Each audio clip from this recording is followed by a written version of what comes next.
Hey guys, tonight we're sliding straight into the era that brought you the hula hoop, gelatin salads, and rules so rigid they make your HR department look like Burning Man. That's right. Tonight, you are about to be gently, absurdly lulled to sleep by the absolutely shocking dating and marriage rules 1950s American women had to obey. So before you slip under your weighted blanket, do me a favor and give this video a like and subscribe. But only if you actually enjoy falling asleep while learning why your grandma probably had more anxiety about wearing white gloves than most people have about their credit score. Leave a comment telling me where you're listening from, what time it is, and if you're wearing socks to bed. This is vital scientific research. Okay, lights down, fan on, and get comfortable. Maybe lock your door in case an etiquette instructor materializes at the foot of your bed, ready to correct your posture. Now, let's get curious together.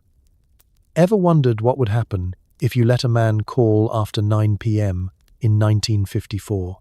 What were the rules for first dates? And did you actually have to pretend to drop your handkerchief, or is that just Disney propaganda? Were there secret codes hidden in Jell-O molds, or was that just another flavor of existential dread? Could you go steady without a ring, or did that require a signed affidavit from your parents and the local PTA?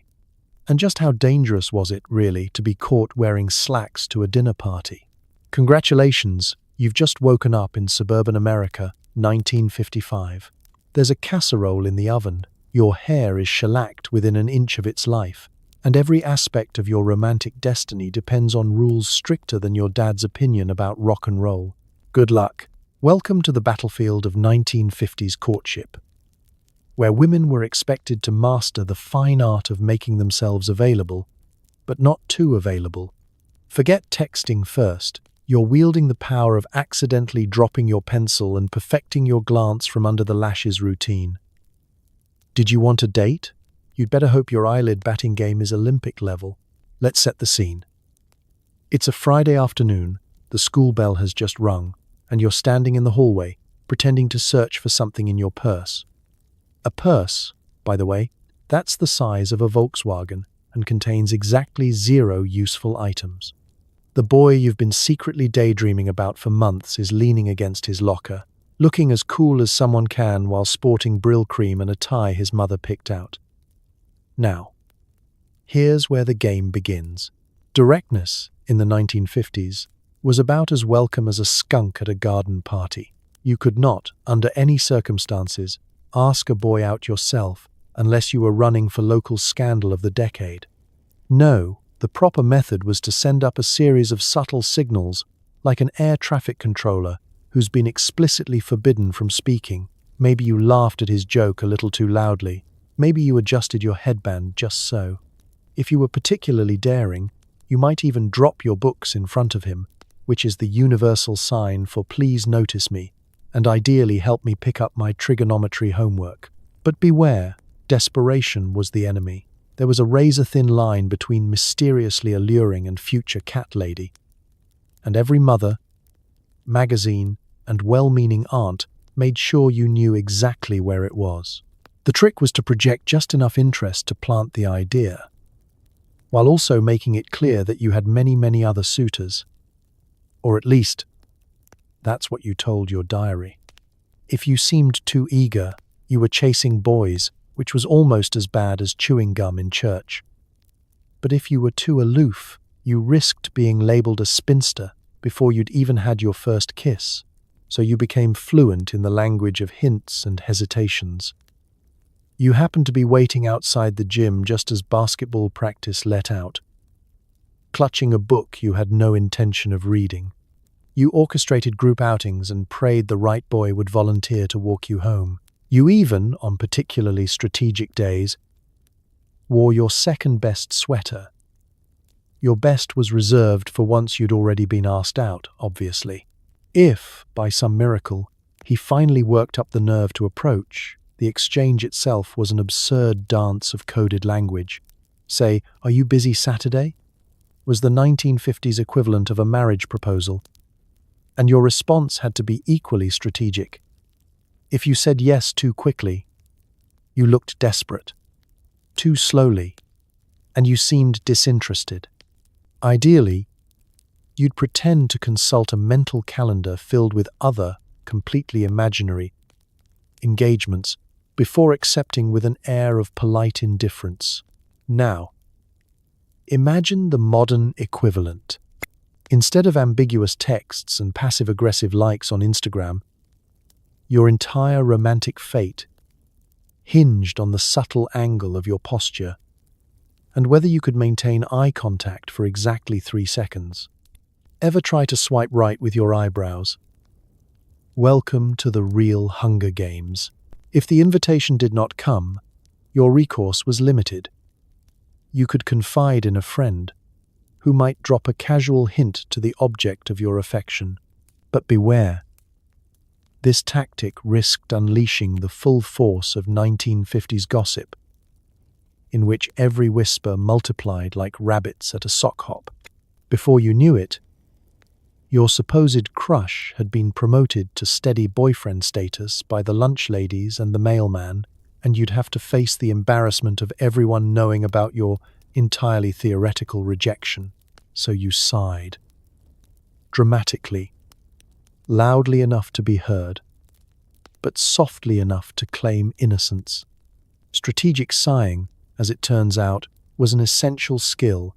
Right up there with sewing a button and pretending to enjoy lime jello, you became a master of the nonchalant glance, the hopeful pause, the not-so-accidental touch of his sleeve. Because, in the 1950s, getting asked out wasn't just about being liked, it was about being chosen. And heaven help the girl who seemed too available for choosing. And so, every would-be dater became a minor league actress, starring in a never-ending play called Not Too Eager, a love story. At the end of the night, you went home, updated your diary, and wondered if maybe, just maybe, you'd batted your eyelashes at the right frequency this time. Sleep tight, champion of subtlety, you've earned it. You're sitting by the Rotary phone praying it rings, but heaven forbid you call him first.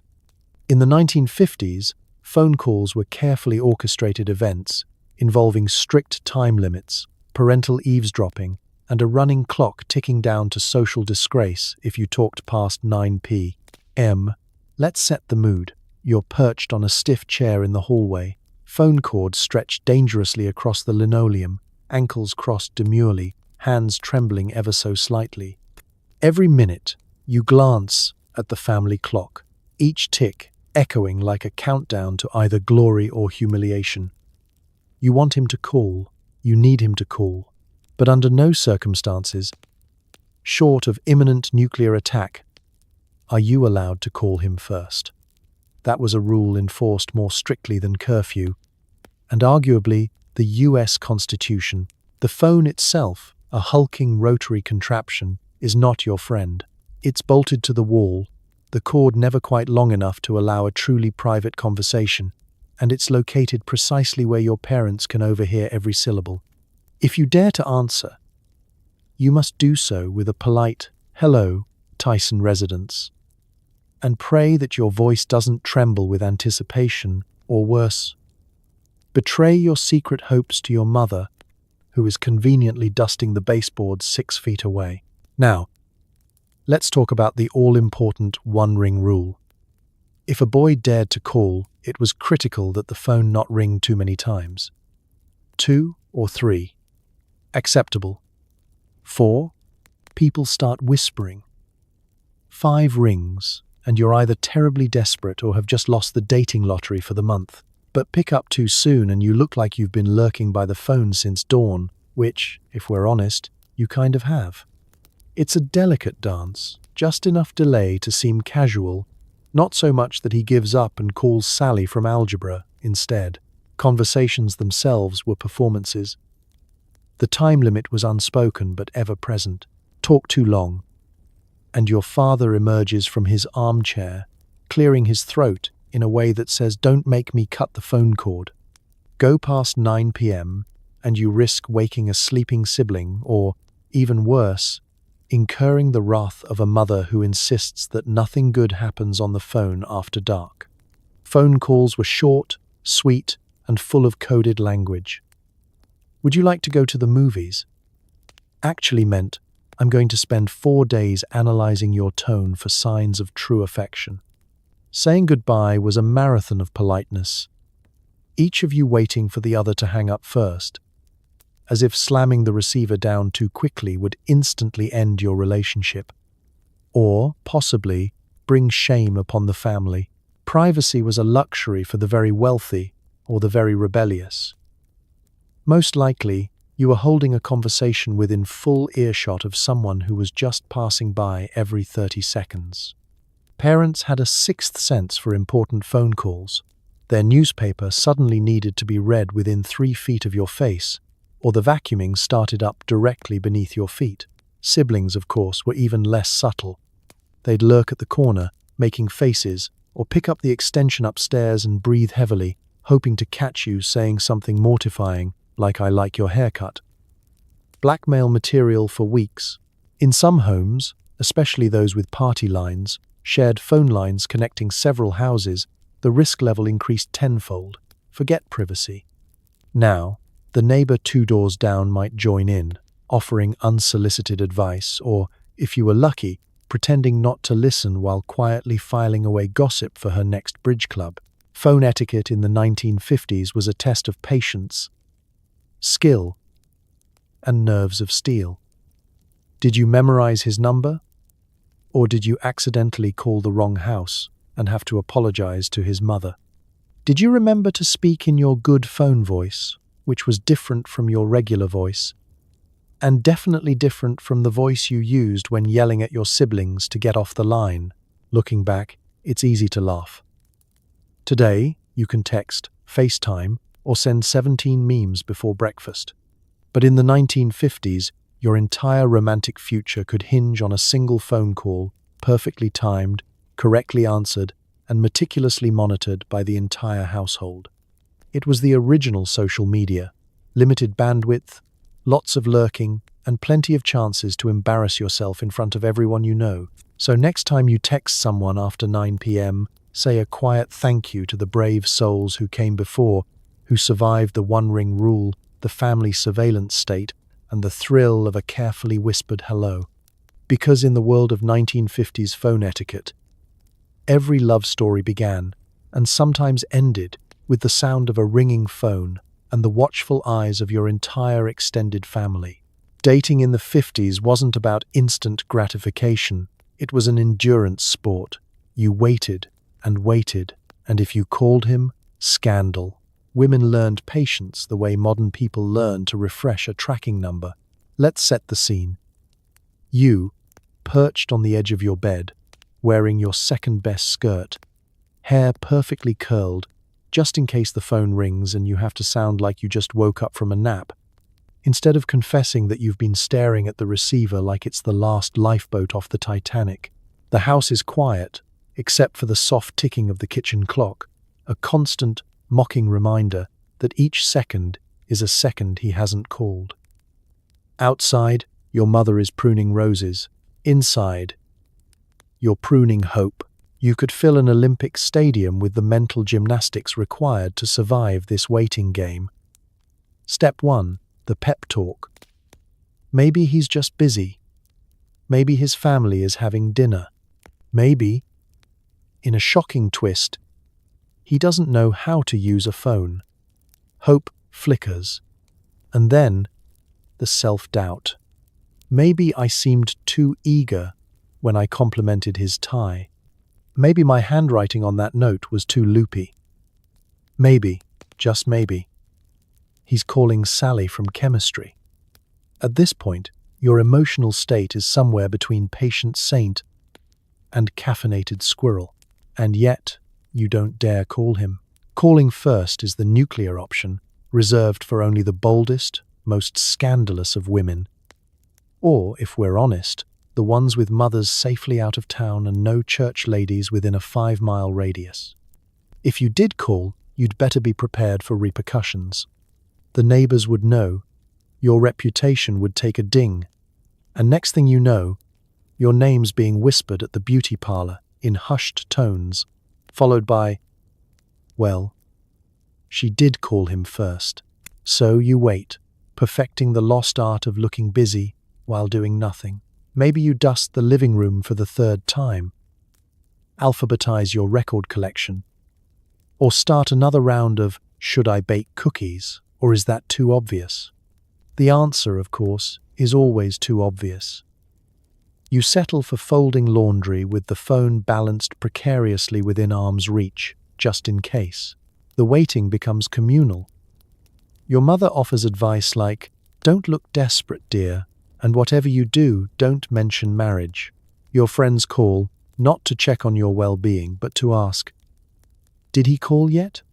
Your little brother taunts you by picking up the phone, sighing loudly, and hanging up, just to watch your soul leave your body. It's a family sport, one where you never actually get to play. But the clock ticks on. Each ring of the phone that isn't him, a telemarketer, Aunt Dot, your best friend calling for the third time just to check, is another hurdle. Every false alarm triggers a fresh wave of excitement, followed by crushing disappointment, like waiting for a package that never arrives.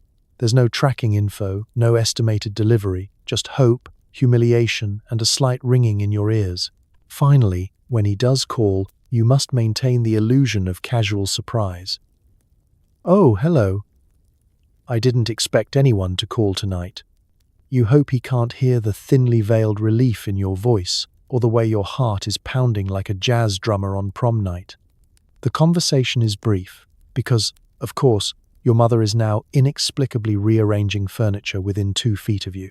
But still, you did it. You survived. Modern dating apps have nothing on the nerves of steel required to survive the 1950s waiting game. Today, people get annoyed if a text isn't answered in 10 minutes. In 1955, you could spend a whole evening waiting for a phone call that never came, then go to bed, convinced your romantic destiny had been sealed by a missed connection and a busy signal. So tonight, if you find yourself annoyed at a seen message that gets no reply, remember your ancestors, the Olympic, level waiters, the champions of anticipation, who spent entire weekends hoping for the phone to ring. Because in the 1950s, the dating game was won or lost not on the battlefield of love, but on the agonizing marathon of patience, hope, and a rotary phone. Sleep tight.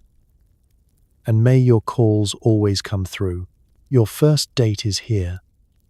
Spoiler: you're not alone. Your kid brother is in the back seat. Your parents are peering out the curtains, and the entire neighborhood will know if you're not home by 10. Make no sudden moves. Let's set the scene. It's Saturday night, you've changed outfits 3 times, and you're now standing in the living room while your father polishes an already spotless shoe, pretending not to stare holes through your suitor. The boy in question has arrived 5 minutes early, which in the 1950s is suspiciously on time. No one arrives early unless they're planning a heist or, worse, hoping for your parents' approval. He's wearing his only nice shirt. His hair is slicked back like a young accountant, and his hands are so sweaty you can practically hear them squeak when he shakes your father's hand. Before you can even dream of walking out the door, there's a full security briefing. Your mother delivers a heartfelt speech about making good choices while adjusting your collar for the 7th time. Your father, meanwhile, launches into his classic "I know where you live" routine, which, to be fair, is probably true for every boy within a 20-mile radius. If you're lucky, this is followed by the ceremonial snap of the newspaper, a warning as old as time, and then there's your little brother, grinning with the malevolent glee of someone who knows he's been assigned to keep an eye on things. In the 1950s, chaperones came in all shapes and sizes: siblings, neighbors, or the dreaded group date, which is just a fancy way of saying mutual surveillance. Your date will spend the first 20 minutes pretending not to notice the 12-year-old lurking 2 rows behind you at the movies, armed with an extra-large popcorn and a notepad. Finally, you climb into the family car, which is so clean it probably squeaks when you sit down. Your suitor opens the door, making awkward eye contact as your mother casually waves from the porch, mouthing 10 o'clock with all the subtlety of a military operation. Your brother slams the door and announces that he wants to sit by the window. This is not negotiable. Arriving at your destination, usually a double feature or the local soda shop, you both attempt to pretend this is normal. You're trying to enjoy your root beer float while little Timmy is across the room, making elaborate "I'm watching you" gestures. If you so much as reach for the ketchup at the same time as your date, you can practically feel the eyes of Mrs. Henderson from church burning into your back. She'll be reporting on your activities at Sunday service, guaranteed. And don't even think about skipping out on curfew. The clock is always ticking. Your entire social standing depends on returning home, not just on time, but 5 minutes early. Too late, and you'll be facing the Spanish Inquisition, suburban edition, the next morning. If you miss curfew by more than 10 minutes, expect your parents to call out the National Guard, or, worse, revoke phone privileges for a week. The rules for conversation are equally strict. Absolutely no talking about politics, religion, or anything that might reveal that you have, in fact, opinions. Stick to safe topics. The weather, the school dance, or, if you're feeling adventurous, the local baseball team. Try not to laugh too loudly or snort your soda. If you do, expect your mother to ask pointed questions later about how much sugar you had tonight. Physical contact? Ha! The closest you're getting to romance is a handshake at the door, or, if you're very lucky, a brief, blushing brush of hands when he pays for your milkshake. Anything more, and you'll be starring in the next neighborhood cautionary tale, complete with finger-wagging and back-in-my-day speeches from every adult in a 3-block radius. But maybe, just maybe, your date goes well. You make it home with 3 minutes to spare. Your father nods. Your mother hugs you a little too tightly. Your brother immediately reports everything. And your diary gets a new, slightly smudged entry.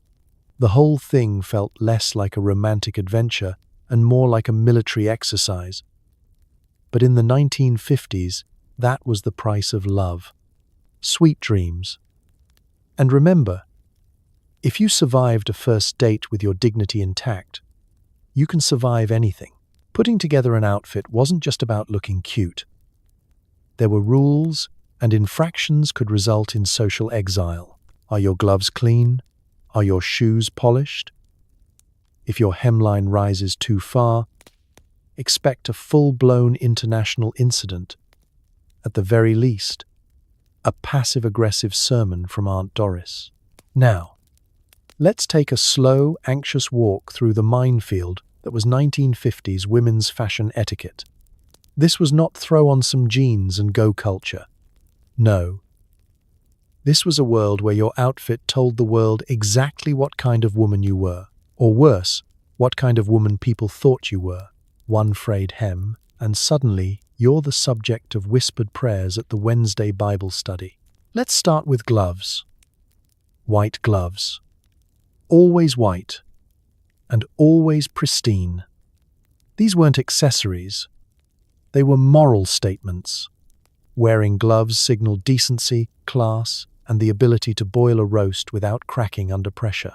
You wore them to church, to school functions, even to the grocery store, because you never knew when you might run into someone who would judge your soul based on your wristwear. Heaven forbid they were stained, then you'd have to burn them in the backyard and hope the neighbors didn't see. Now, move up to the pearls. Everyone had pearls. If you didn't, you borrowed some or pretended you were having them cleaned. A simple strand was the unofficial badge of a respectable girl. Too many strands, and you were trying too hard. No pearls? Scandalous. You may as well have shown up barefoot, smoking a cigar. The right necklace could elevate a dime store blouse to marriage material status.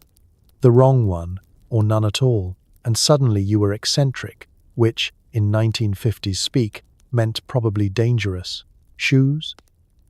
Polished to a mirror shine. Even if they were 5 years old and pinched like a medieval torture device, they had to look new. You didn't dare show up anywhere with scuffed heels, lest the local PTA mistake you for someone who didn't believe in punctuality or the sanctity of gelatin-based foods. If you were going dancing, your shoes had to match your clutch, and if you don't know what a clutch is, congratulations, you're already free from the 1950s. But the real danger zone? Hemlines. A skirt that hit exactly at the knee was the sweet spot, long enough to be modest, short enough to signal you were still young, and spry enough to jitterbug. An inch too high, and you were inviting scandal.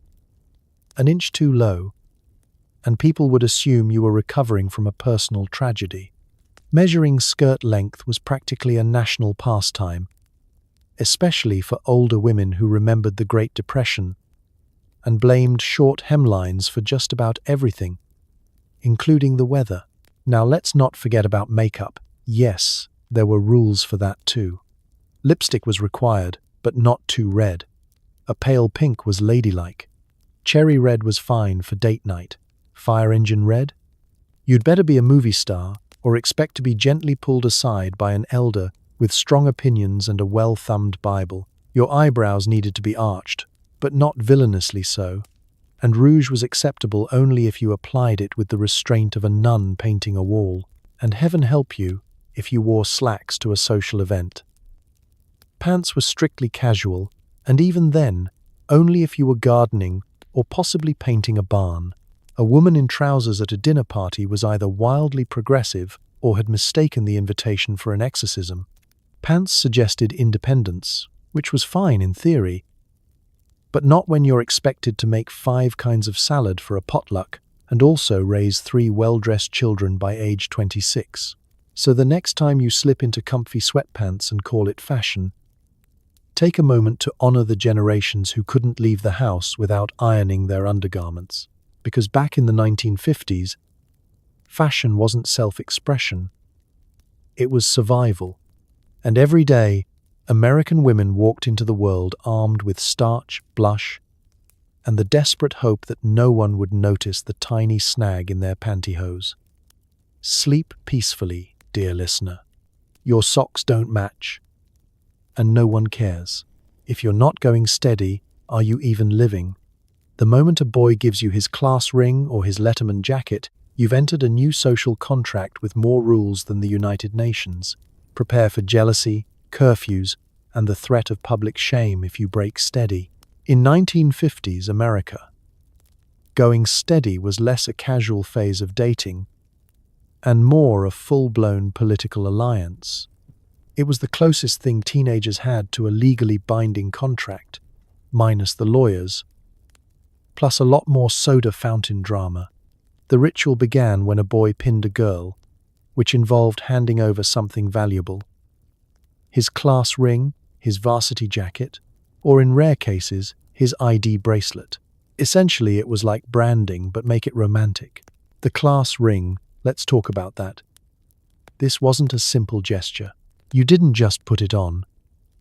No, you had to wrap the inside of it with dental floss or Angora yarn so it would fit your much smaller finger, preferably pink yarn, preferably while giggling on the phone with your best friend who was also probably wrapping a ring at the same time. You'd wear it proudly, on your ring finger of course, so the entire school could see that you were officially off the market. Your stock had risen, your romantic credit score sky high. The Letterman jacket was the holy grail of steady dating.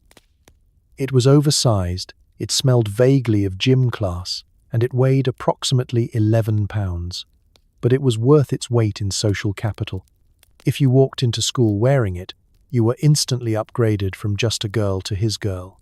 And being his girl came with responsibilities, like attending his games, defending his honor, and pretending to understand football statistics. But oh, the rules. Once pinned, you were expected to behave like a mini-wife without any of the benefits or legal protections. You couldn't talk to other boys. You couldn't sit next to someone else in the cafeteria. If you dared to dance with another guy at the sock hop, you risked social exile, suspicious glares, and possibly a handwritten note calling you fast. And fast, in 1950s terms, meant you once held hands with someone who wasn't your boyfriend. Jealousy was baked into the system. If another girl even looked at your boyfriend for more than 4 seconds, the tension in the room could cut through a tuna casserole. Entire friendships ended over misunderstood glances and rumors that someone had been seen with someone else near the band room. It was like living in a Cold War-era spy movie, but with more hairspray. And let's not forget the curfews. Now that you were going steady, your parents took things even more seriously. No more group dates. No more just going to the diner. You had to be home by 9:30, unless it was prom, in which case you got an extra 30 minutes and a full interrogation upon your return. Your father would stay up, reading the paper upside down, waiting to make sure your lipstick hadn't moved and your dress still zipped all the way up the back. Of course, breaking up while going steady wasn't just emotionally devastating, it was a logistical nightmare. You had to return the ring, the bracelet, the jacket, basically half your wardrobe. And worse, you had to face school the next day without your protective layer of coupledom. You were unpinned, untethered, free, but not in the empowering way, more in the awkward cafeteria silence and pity glances from the lunch lady kind of way. In today's world, going steady might sound like something from a Jane Austen reboot, but in the 1950s, it was as serious as taxes. It was a teenage rite of passage, equal parts romantic, stressful, and mildly absurd. You loved, you pinned, you panicked. So tonight, as you drift off in your very unbranded pajamas, whisper a quiet thank you to the fact that you no longer have to decode relationship status through jewelry. You're free. No yarn-wrapped rings, no Letterman jackets. Just sleep, peace, and the knowledge that your love life isn't being monitored by the entire homeroom. Good night, steady data. You made it. Because nothing says romance like sharing the back seat with another couple and someone's third-wheel cousin. In the 1950s, group dates were considered safer, which mostly meant you had witnesses for every awkward silence. Welcome to the era of romantic safety in numbers, where falling in love was a carefully managed, chaperone-approved team sport. Group dates were the preferred option for teens because they allowed just enough social interaction to flirt a little, but not enough privacy for anything truly scandalous, like prolonged eye contact. These events were like trying to spark a romance while participating in a mildly chaotic team-building exercise, complete with popcorn, passive aggression, and 3 people who definitely didn't want to be there. Let's set the scene.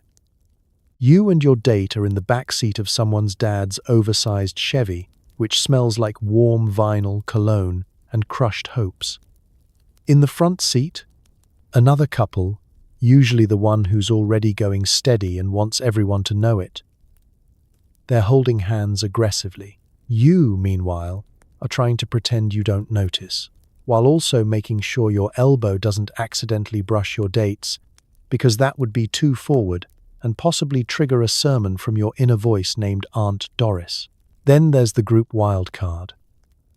Someone's little cousin, awkward neighbor, or that guy who always brings his ukulele for no reason. They've been invited to even things out, which is group date code for you get to ride in the middle seat and endure everyone's tension like a human seatbelt. They'll offer unwanted commentary, ask questions at the worst moments, and somehow become the star of the evening without trying. The chosen venue for this social circus was usually somewhere public, loud, and under the watchful eye of every adult within shouting distance. A movie theater was a top-tier option. You sat in a row, 6 people deep, trying to watch a romantic comedy while sneakily gauging whether your date was going to offer you a piece of gum. Sharing popcorn was considered practically intimate. Brushing hands at the bottom of the popcorn bag? Scandalous. If it wasn't the movies, it was the soda shop, an overstimulating wonderland of neon lights, loud jukeboxes, and booths that somehow managed to be both sticky and freezing cold. You all crammed into one vinyl bench, sipping milkshakes like they were flammable, making polite conversation that mostly consisted of, "So, What's your favorite class? While praying, no one asked you to dance in front of the whole room. The group date dynamic made everything more complicated. You couldn't focus entirely on your date because you had to acknowledge the group. Too much attention to one person, and someone would loudly ask, "Are we boring you two?" Not enough attention, and your date would assume you weren't interested. You had to walk a tightrope of mild engagement. Funny, but not too funny. Interested, but not obsessed. Charming, but never the center of attention. It was emotional gymnastics in a poodle skirt. And then there were the rides home. Dropping everyone off was an exercise in route planning and strategic seat shuffling. If you were lucky, you got 5 whole minutes alone with your date while the others were being dropped off. 5 minutes to make your move, or, more realistically, to compliment their sweater and say, "This was fun," in the most non-threatening tone possible. Then you'd hop out of the car with all the grace of someone dodging judgment, curfews, and possibly a neighbor watching from their front porch with binoculars. The genius of group dating was that it allowed parents to feel secure. After all, what could happen when you're surrounded by 5 other people and under the indirect supervision of a soda jerk named Carl? But for teens, it was an elaborate dance of public performance, romantic guesswork, and survival. So tonight, as you stretch out luxuriously in your bed, completely alone, be thankful that your date doesn't include 5 other people, a shared milkshake, or someone's cousin who insists on narrating your love life. You've earned the peace and quiet. Sleep well, solo superstar. The herd has dispersed.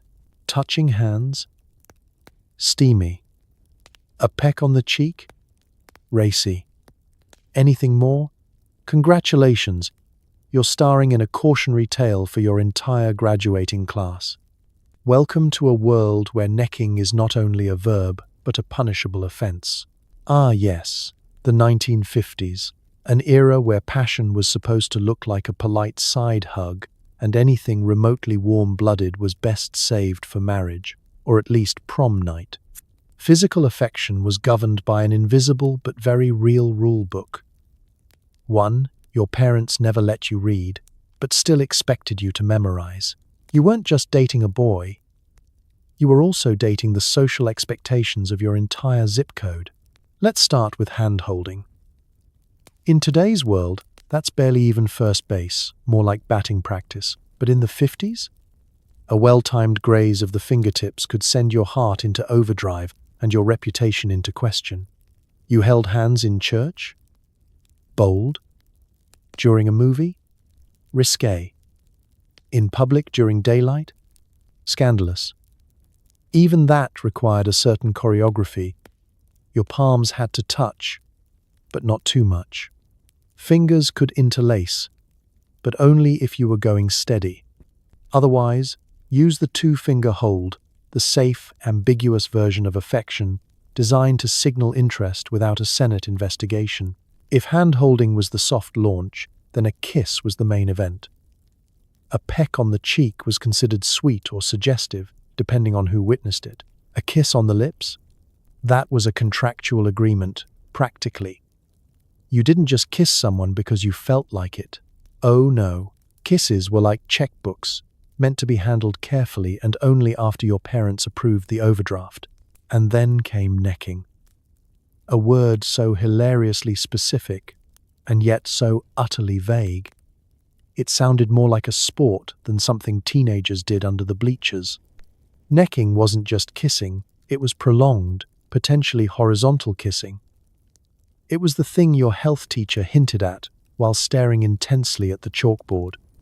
It was the subject of countless whispered hallway conversations, cautionary lectures, and pamphlets with titles like "Your Body, a Gift, Not a Playground." The fear around physical contact wasn't just about morality. It was also about optics. Your peers were watching. Your teachers were watching. Your aunt's bridge partner's neighbor was watching. Every social misstep was amplified by a tightly wound community network of whisperers, tattlers, and well-meaning adults with binoculars. If someone heard you were too familiar with a boy, You'd be judged faster than you could say lip gloss. So you had to master the subtle cues. The light touch on the shoulder, the quick glance that lasted a beat too long, the delicate choreography of walking close enough to brush elbows, but not so close that a chaperone would intervene. Your physical expression of affection had to be like a haiku, short, understated, and open to interpretation. Of course, the hypocrisy was rich. Boys were often praised for being confident, while girls were warned against being forward. A boy who kissed and told was a flirt. A girl who did the same? Well, she was the reason we had cautionary health films and lectures about damaged goods. The double standard could have built its own church. Now throw in the variables, curfews, chaperones, social expectations, and you've got yourself a romantic escape room. One wrong move, and you'd be having the talk with your mother, who wouldn't actually talk so much as imply everything awful that could happen, all while folding laundry and sighing dramatically. Still, somehow, love bloomed. Under those impossible conditions, people held hands, shared soft kisses, and managed to convey oceans of feeling with the brush of a fingertip. It was quiet, cautious, and full of rules, but also tender, thrilling, and just rebellious enough to make your palms sweat through your gloves. So tonight, as you lay cocooned in your blanket burrito, take a moment to appreciate your freedom to hug whoever you want, whenever you want, without an entire town writing letters to the editor about it. You've survived the forbidden dance. Now, sleep well, rebel. No matter how cool your boyfriend's car is, nothing matters until he's survived the parental inquisition. Fathers practice their cleaning my shotgun routine. Mothers analyze haircuts and handshake firmness, and everyone silently judges his college prospects. Welcome to the 1950s, where romance didn't just involve two people, it involved two families, several neighbors, and often a dog who could sniff out trouble better than any human.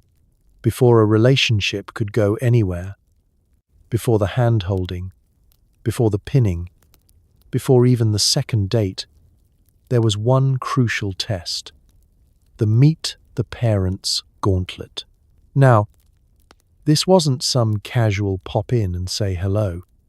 No, this was a full-blown, starched collar, soul-interrogating performance review held in your living room under the blinding scrutiny of an entire generation who believed a firm handshake could predict moral character.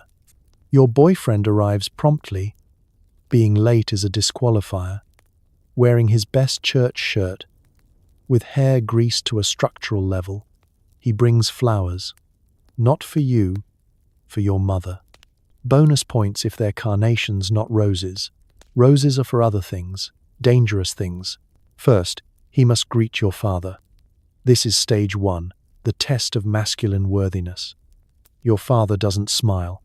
He squints. He sizes him up like a cowboy evaluating a suspicious horse. Then comes the handshake. Firm, but not aggressive. Limp hand? He's spineless. Crushing grip? He's a brute. Somewhere in between? Acceptable, but under review.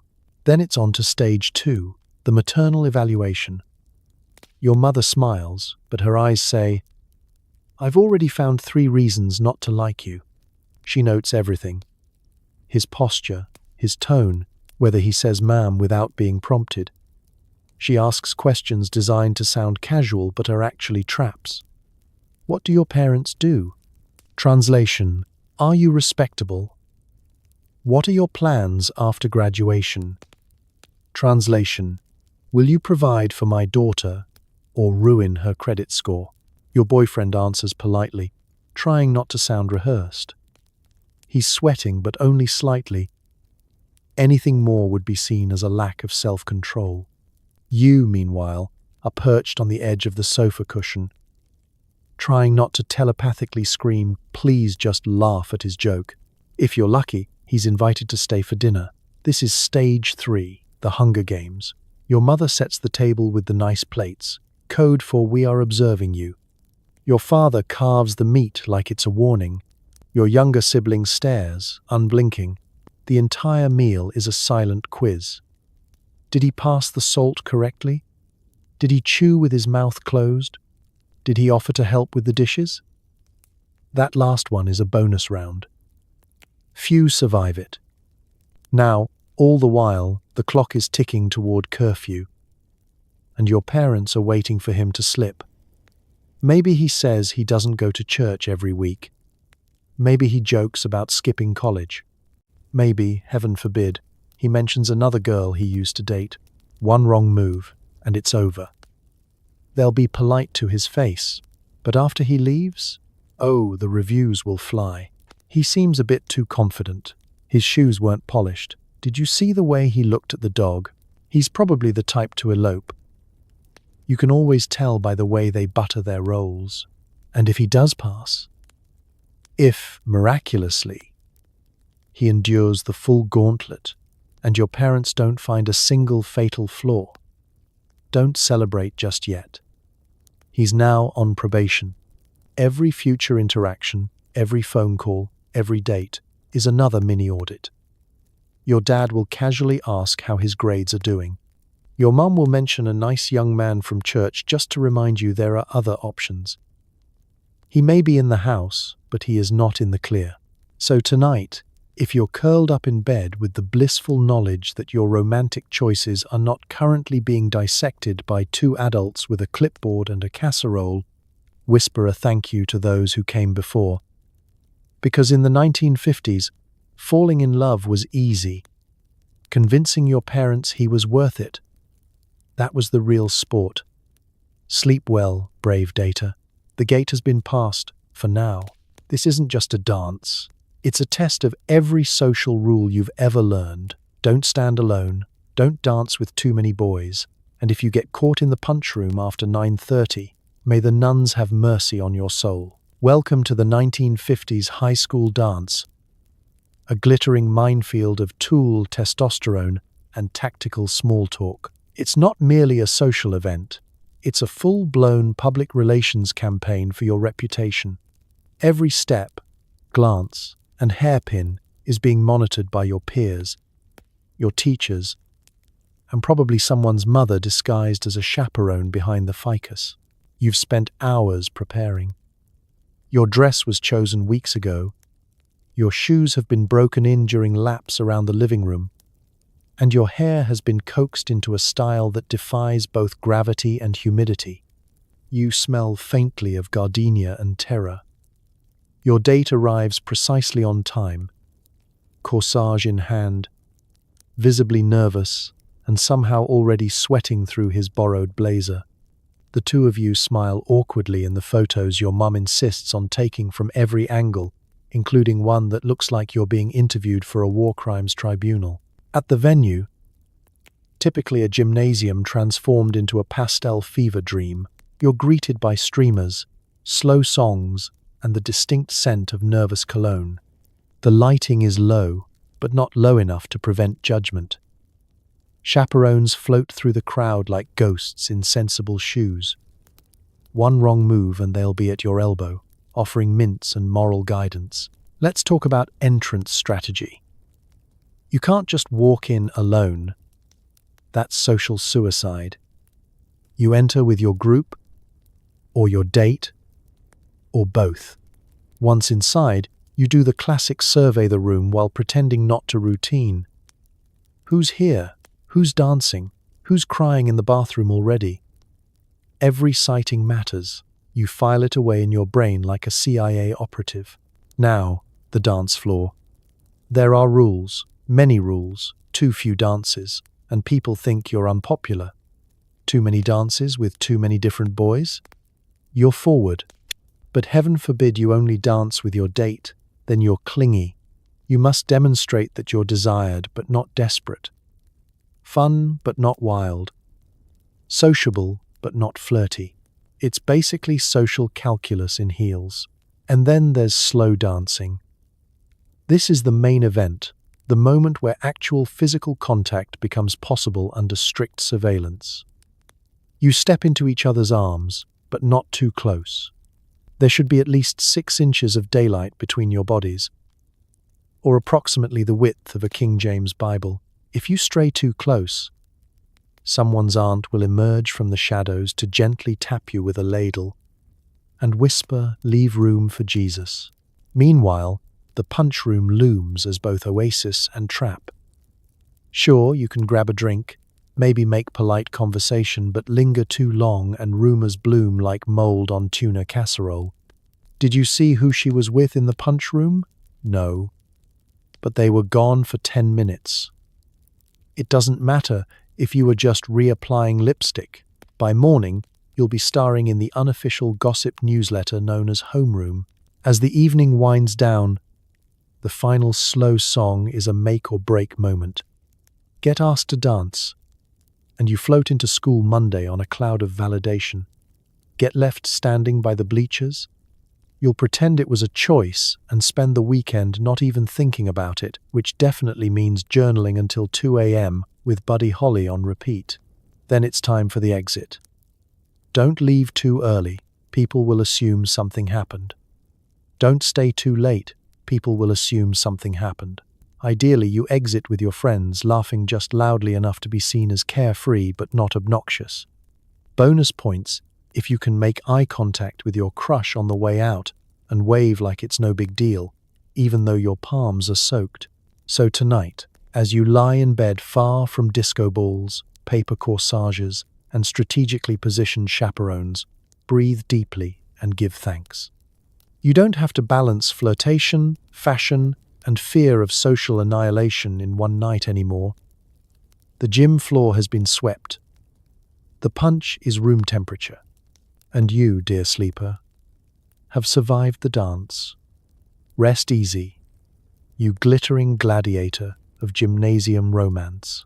Every girl got the talk. It wasn't helpful.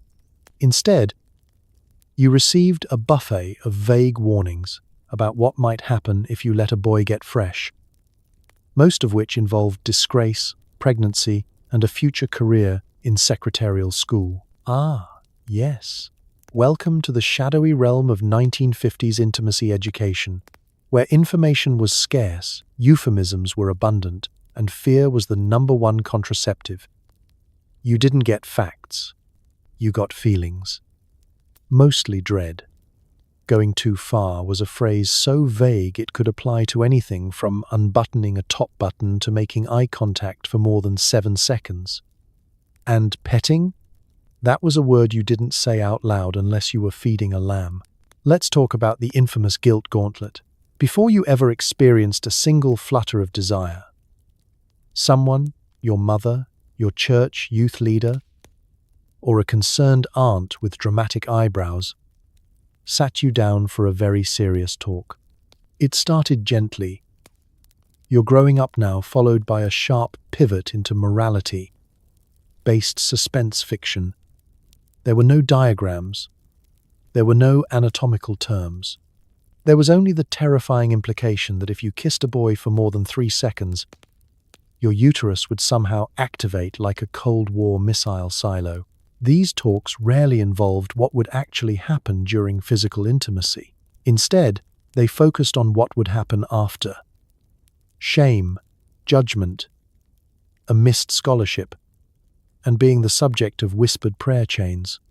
The word reputation hovered over your head like a fragile chandelier, always one bad decision away from crashing down in a glittering explosion of ruined potential and slightly overcooked casserole. The actual rules around physical touch were about as consistent as a cafeteria meatloaf. Depending on who you asked, a kiss was fine, but not if you leaned into it. Hugging was acceptable, but not chest to chest. And anything involving horizontal surfaces? Absolutely not. That was the express train to ruination. Schools didn't help. You were treated to a handful of terrifying films with titles like Are You Popular? Or Dating Do's and Don'ts, which basically boiled down to don't be a floozy, don't drink soda too fast, and always double date with someone more innocent than you so you look good by comparison. These were often followed by discussion sessions in which no one actually discussed anything, and everyone left more confused than when they started. Meanwhile, the boys were off getting a completely different talk, something about respecting girls, working hard, and not getting distracted. Translation, you. The pressure was unequal and unrelenting. You, as the girl, were the gatekeeper, the enforcer, the traffic cop of morality. If a boy got too handsy, he was just being a boy. If you didn't stop him in time, well, that was on you, wasn't it? Hope you enjoy a lifetime of meaningful glances from the church choir and your mother rewriting your future plans to include night school and a basement apartment. And of course, these vague warnings were often wrapped in the world's least helpful advice. He'll only respect you if you say no. No mention of how to say it, or what to do if he didn't listen, or how to navigate desire without feeling like you needed to wash your hands afterward while humming a hymn. You became an expert in deflection, strategically pulling away during a slow dance, laughing awkwardly during a moment, and pretending you heard something outside, moving your hand just before his brushed yours on the armrest. Every touch was a decision, every kiss a gamble, and always, always, the haunting question, what would your parents say if they knew? So tonight, as you lie in the comfort of your modern world, where consent is a conversation and not a cryptic parable about ruined futures, give thanks. You are no longer living in a world where your worth is measured in untouched lipstick and tightly crossed ankles. You've made it past the guilt trips, the horror stories, and the whispered warnings behind closed doors. Rest easy, survivor of 1950s morality theater. Your reputation is safe. And so, finally, are your hands. Every glance, every note passed in class, every telephone conversation, recorded, analyzed, and redistributed by a crack team of nosy neighbors, busybody classmates, and the local grocer. Privacy was a luxury for people with unlisted numbers. If you lived in 1950s America, you didn't have a private life. You had a community-monitored broadcast with live commentary from Mrs. Henderson across the street and reruns playing in the back of the church bulletin. Gossip wasn't just a pastime. It was a full-time, small-town intelligence operation run by people with binoculars, Bibles, and opinions about your hemline. Let's begin with the neighborhood watch, by which we mean every adult with a porch. These people didn't sleep. They patrolled from windows, porches, and, somehow, hedges. You thought you could sneak in a little smooch on your front step? Think again.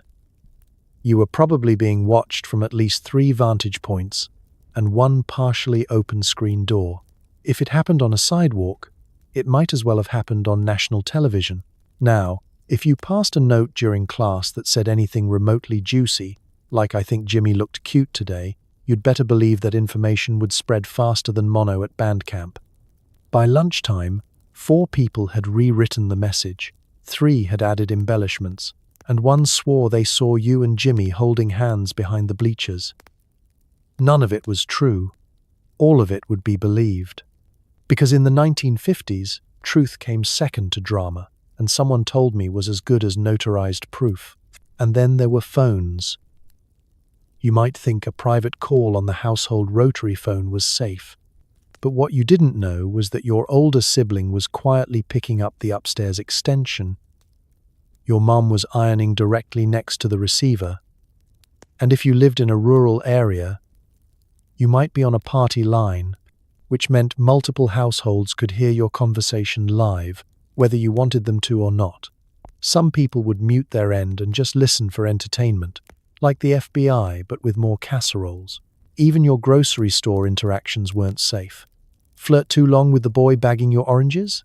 That'll be noted. Buy chocolate and tissues in the same trip? Scandalous. The woman behind you in line already called her sister to report that something must have happened. By dinner time, you were rumored to be heartbroken, pregnant, or both, and at least one woman had started praying for you. High school, of course, was its own surveillance state. You walked into a room with a new hairstyle, and suddenly you were either trying to impress someone or acting different. Change your lunch table? Clearly drama. Go to the bathroom during class and bump into a boy in the hallway? Oh, you know someone saw that. And by someone, we mean at least 6 people. The real masters of gossip, though, were the well-meaning adults. They'd start sentences with, "I don't like to gossip," but, and then proceed to deliver a 10-minute soliloquy about who was seen riding in whose car after Sunday service. These weren't just harmless chats. These were reputational wrecking balls disguised as concern. And if they started a sentence with "bless her heart," just know that what followed would absolutely be character assassination wrapped in a warm hug. The result? You had to live with the constant awareness that anything you did, even blinking at the wrong person, might be turned into a dramatic saga. You learned to self-censor, to move through the world like you were starring in a soap opera, directed by your grandmother. You edited your facial expressions, rehearsed your excuses, and developed the ability to lie politely without breaking eye contact. So tonight, as you curl up in a world where your texts are encrypted and your phone calls don't involve 3 other households, breathe a deep sigh of relief. The gossip patrol is off duty. Your life is your own, and no one is hiding behind a curtain with a clipboard. Sleep well, darling. No one's watching. Probably. If you make it through the dating gauntlet, congratulations. You're now expected to get engaged with a diamond big enough to be seen from orbit. Anything less, and people will assume he doesn't really love you, or worse, that you're settling. Welcome to the final boss level of 1950s dating, the engagement, a delicate ritual where love meets public spectacle and social pressure collides with your left ring finger. This isn't just about committing to a person. It's about committing to a lifestyle, a timeline, and, most importantly, a diamond that screams, "I am worth exactly 3 months of his paycheck." Let's talk about that diamond. You couldn't just get engaged with a modest ring and a smile. No, you needed something that glittered under fluorescent lighting and made the other girls at the bridge club squint with envy. It didn't matter if your boyfriend still lived with his parents and made $1.75 an hour bagging groceries. If he wasn't willing to go into light financial ruin for your finger jewelry, was it even real love? This was thanks, in large part, to a brilliant and mildly diabolical advertising campaign from a certain diamond company you've definitely heard of. They weren't just selling jewelry. They were selling status. They convinced an entire generation that a diamond wasn't a choice. It was proof. Proof that he was serious. Proof that you were desirable.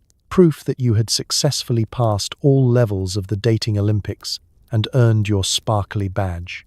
But the pressure didn't stop at the size of the stone. No, you also had to consider how he proposed. Was it romantic? Did he get down on one knee? Was there a photographer hiding in the bushes to capture your tears for future use in family scrapbooks and possibly blackmail? Bonus points if he asked your father's permission first, which, by the way, wasn't optional.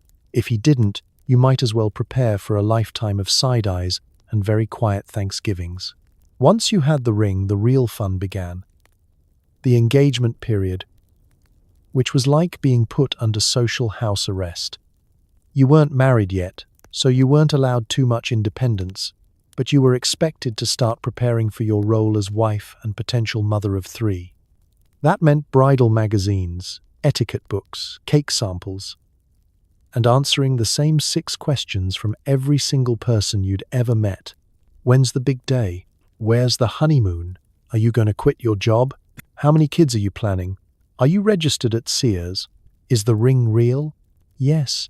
Even the authenticity of the ring came under fire. If your diamond didn't sparkle like a lighthouse or required a magnifying glass to be appreciated, people whispered. Well, he is still in school, they'd say. Or, they're just young, which was code for, he couldn't afford better. You'd smile politely while your ego quietly filed a complaint. And woe unto the couple that got engaged but didn't make it to the altar. Breaking off an engagement was a scandal of epic proportions. The only acceptable excuses were death, military deployment, or a mysterious illness that forced someone to relocate to be with family. Anything else meant gossip, finger-pointing, and having to return the ring, either physically or symbolically, depending on whether he bought it at an actual jeweler or from a pawn shop in Tulsa. Of course, amid all this pressure, there were those who genuinely fell in love, who got engaged with tiny diamonds and big dreams, who managed to laugh their way through guest lists and monogrammed napkin debates. But even they weren't immune to the social expectations, the unsolicited advice, or the occasional, "Are you sure he's the one?" from that neighbor who's been married 5 times. So tonight, as you drift off without a rock the size of an acorn weighing down your hand, take a moment to appreciate your freedom from ring scrutiny, proposal politics, and bridal registries that require selecting matching gravy boats. Your love isn't measured in carats. And thank goodness for that. Sleep tight, sparkle-free sweetheart. Your value was never in the jewelry. Announcing an engagement was a full-contact sport. Your parents are calling every living relative.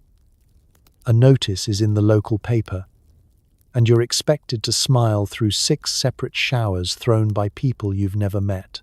Congratulations, you're engaged. You thought the hard part was over. You survived the courtship, endured the pinning, braved the parental inquisition, and walked away with a diamond slightly smaller than a chiclet. But no, now begins the real challenge, telling the world. And in the 1950s, announcing your engagement wasn't as simple as posting a ring selfie with the caption, "He put a ring on it." It was a public relations campaign wrapped in lace and doilies. Let's start with the newspaper announcement. It wasn't just a quick mention, it was a formal notice. Submitted by your mother, never you. Carefully worded to include everyone's full names, hometowns, alma maters, blood types, and whether your fiancé was employed in a promising field. The photo? Oh yes, there was a photo. You had to look radiant, virginal, and mildly surprised.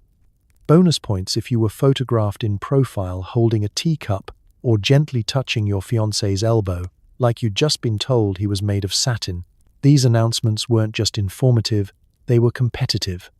Other girls' mothers would clip them out, compare them to yours, and whisper things like, "Did you see the size of her bouquet?" Or, "She wore pearls." You know what that means. Your social standing could rise or fall depending on font size and whether the engagement ring photo was above or below the fold. Then came the calls. The engagement phone tree activated like a Cold War protocol. Your mother immediately called her sisters, who then called their bridge groups, who then told the choir director, who told the pharmacist, who told the lady ahead of you in the grocery store line. Within 24 hours, the entire town knew, and by the 48-hour mark, you'd received 5 congratulatory pound cakes, 3 unsolicited wedding planners, and a crocheted toilet paper cover shaped like a bride. Now, brace yourself. Here come the showers. Not 1, not 2, but 6. You'll have a family shower, a church shower, a neighborhood shower, a work shower, even if you don't work, a young lady's tea, and the dreaded surprise shower thrown by people whose names you've only heard during tax season. Each one involves pastel wrapping paper, punch in a bowl large enough to bathe a toddler, and games designed to make you question your will to live. Games like toilet paper bridal gown, how well do you know your fiancé, and guess the spice. Spoiler, no one ever guesses the spice. You'll sit in a chair surrounded by folding tables and distant cousins, opening gift after gift, while everyone watches to make sure you react correctly to embroidered hand towels. Feign too much excitement and you're dramatic. Not enough? Ungrateful. No pressure. All of this, of course, happens while maintaining a careful emotional tone. You must be joyful, but not smug. Grateful, but not overwhelmed. Excited, but not rushing into anything. People will ask questions like, "Have you set a date? And do you think you're too young? And will you live in town or out by the old mill?" None of these questions are optional. All require gentle, well-rehearsed answers. And if, heaven forbid, you don't announce it properly, the gossip alone could flatten your future wedding before the cake is even ordered. Did you hear they just told people? No announcement? No newspaper? Not even a card? Scandalous. She didn't even have a party, someone will whisper, as if you were caught sneaking off to Reno for a Vegas wedding with no lace gloves or ribbon cake in sight. So tonight, as you lay back in your delightfully announcement-free bed, give thanks. You are not required to smile through another round of bridal bingo while holding a forkful of Jell-O salad. You don't need to wear a corsage made of plastic daisies, or pose for a local newspaper editor who insists on 47 takes of the same awkward photo. Rest easy, you unannounced angel. Your love story is valid, even without a formal write-up and a punch bowl the size of Nebraska. Your wedding is not your wedding. It's your mother's Super Bowl. Expect arguments about everything from dress fabric to cake flavor, all decided by whichever relative yells loudest or claims to know someone at the country club. Welcome to the final, most glittery, lace-smothered stage of 1950s relationship life, planning the wedding. You may think you're about to begin your lifelong journey of love and partnership. In reality, you're about to become a supporting actress in a 3-act family drama called My Big Fat Mid-Century Matrimony, directed, produced, and micromanaged entirely by your mother. Let's start with the guest list, which is less of a list and more of a sprawling diplomatic treaty. You wanted a small, intimate wedding?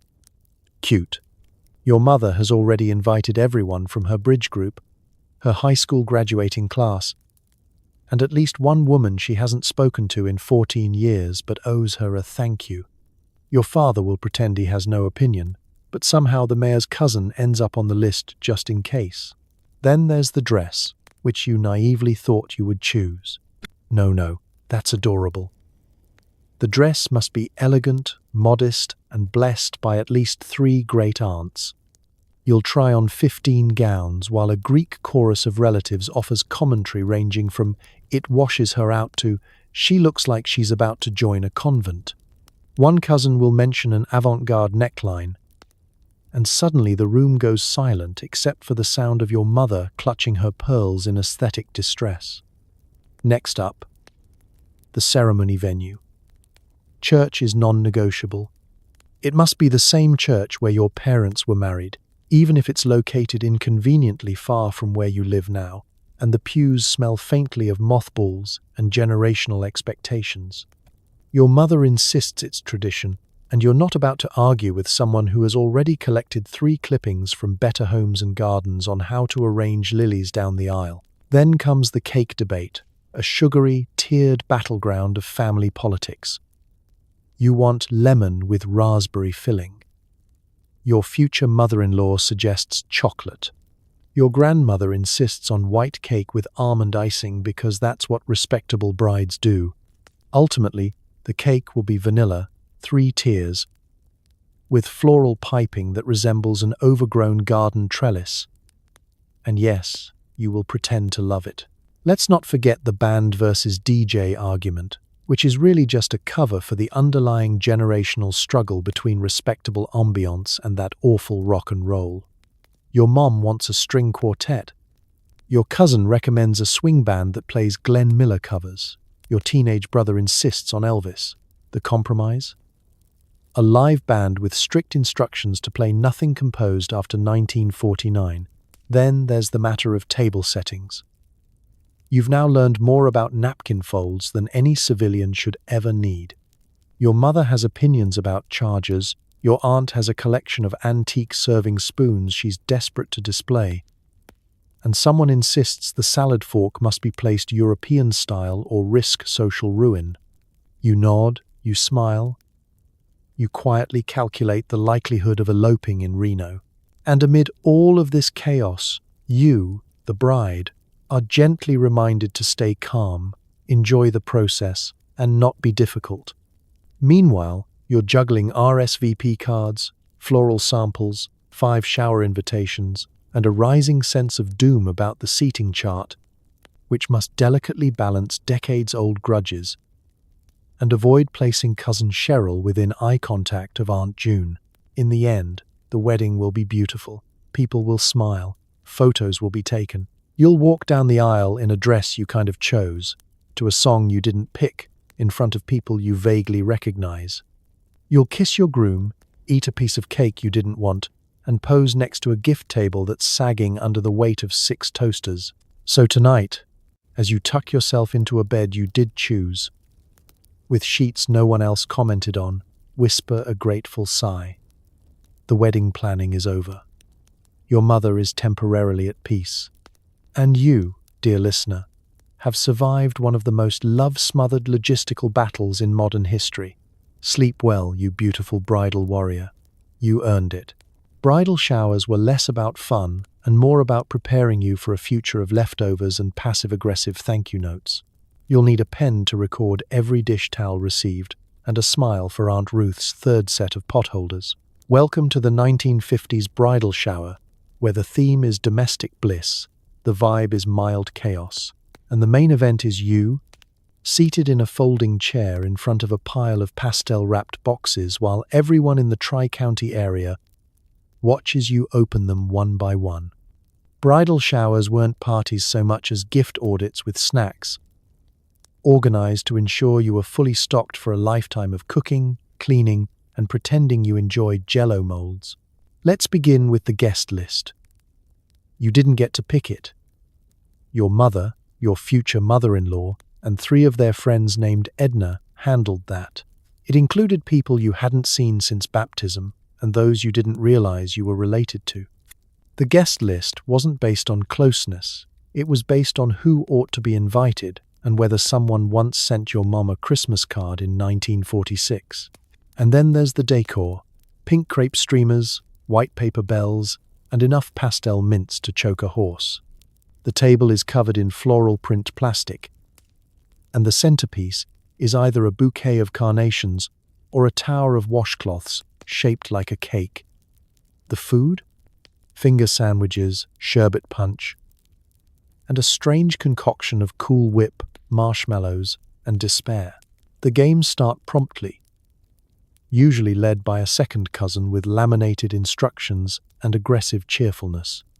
There's toilet paper wedding dress, where teams wrap a friend in bathroom tissue and pretend it's couture.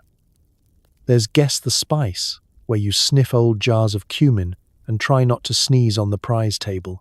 And then there's the fan favorite: How well do you know your groom, which is just a pop quiz on your fiancé disguised as light entertainment. If you get a question wrong, like his favorite sandwich or childhood dog's name, expect a chorus of "uh-oh" and a very long, very awkward silence. Eventually, it's time for the main event: gift opening. You sit front and center, clutching a ballpoint pen and a clipboard while your maid of honor keeps a detailed list of every item received. This is not for your benefit. It's for the thank you note war that will come later. Miss one gift. Spell someone's name wrong. Use generic language like "thanks for the lovely item." Boom, social exile. As for the gifts themselves, expect an avalanche of housewares. Dish towels, gravy boats, pot holders, you'll have 7 by the end, Tupperware in colors that should never have existed, and several Pyrex dishes with matching lids that will haunt your kitchen for the next 40 years. Someone will give you a copy of The Joy of Cooking with their handwritten recipe for meatloaf surprise tucked inside, which you will never make, but will feel obligated to keep until the end of time. And of course, there's the ceremonial gift from Aunt Ruth. Always something off-registry, mildly confusing, and accompanied by the line, "It's vintage." It might be a ceramic rooster cookie jar or a crocheted doily the size of a picnic blanket. You'll smile, thank her profusely, and make a mental note to display it only when she visits. By the end of the event, you're emotionally drained, faintly sticky from the punch, and surrounded by a mountain of boxes that somehow includes 5 identical butter dishes. Everyone hugs you, tells you how happy they are, and reminds you that now you're ready to be a wife. Because apparently, nothing says prepared for marriage like successfully labeling serving spoons and surviving 20 rounds of bridal bingo. So tonight, as you sink into the glorious quiet of a world without themed paper plates and mandatory thank you stationery, know that you survived. You smiled, you unwrapped, you conquered. Rest easy, Tupperware Queen. You are now fully showered, fully stocked, and fully entitled to never touch another sherbet punch bowl again. You've made it. Now it's time for the big moment, which comes with an encyclopedia's worth of rumors, dire warnings, and at least one truly terrifying pamphlet from your church youth group. Good luck, soldier. Yes, you've officially crossed the finish line of mid-century matrimony. You've survived the courtship, endured the bridal showers, smiled through 47 versions of love is a many splendid thing, and now, at long last, it's your wedding night. Supposedly the most romantic evening of your life, but in 1950s America, it was more like a high-stakes escape room, except no one gave you the clues, and everything was covered in lace. Let's start with the expectations. The wedding night was mythologized to near mystical status. You'd been told, in hushed tones and cryptic metaphors, that things would happen, but no one actually explained what those things were. Instead, you received ominous advice like, just relax, be sweet, and you'll figure it out. Figure what out, exactly? No one would say. If you were lucky, you got a pamphlet with a diagram that looked like a biology class had been censored by the Vatican. Your bridal lingerie, chosen by someone who probably said bosom without blinking, was likely itchy, opaque, and slightly terrifying. Think ruffles, boning, and possibly a garter belt that required an engineering degree to operate. You might have spent a solid 20 minutes in the hotel bathroom trying to get it all on, only to emerge looking like a startled cupcake. Meanwhile, your new husband was likely pacing in the other room, equally panicked, though pretending not to be. He had also been given the talk, which mostly involved advice from an uncle who winked too much and referred to women as dames. He's been told this night will define his manhood, his marriage, and possibly his taxes. No pressure. Let's not forget the location. Your honeymoon suite was decorated with all the charm of a haunted Victorian dollhouse, doilies on every surface, a heart-shaped mirror, a bedspread that's seen some things and refuses to lie flat.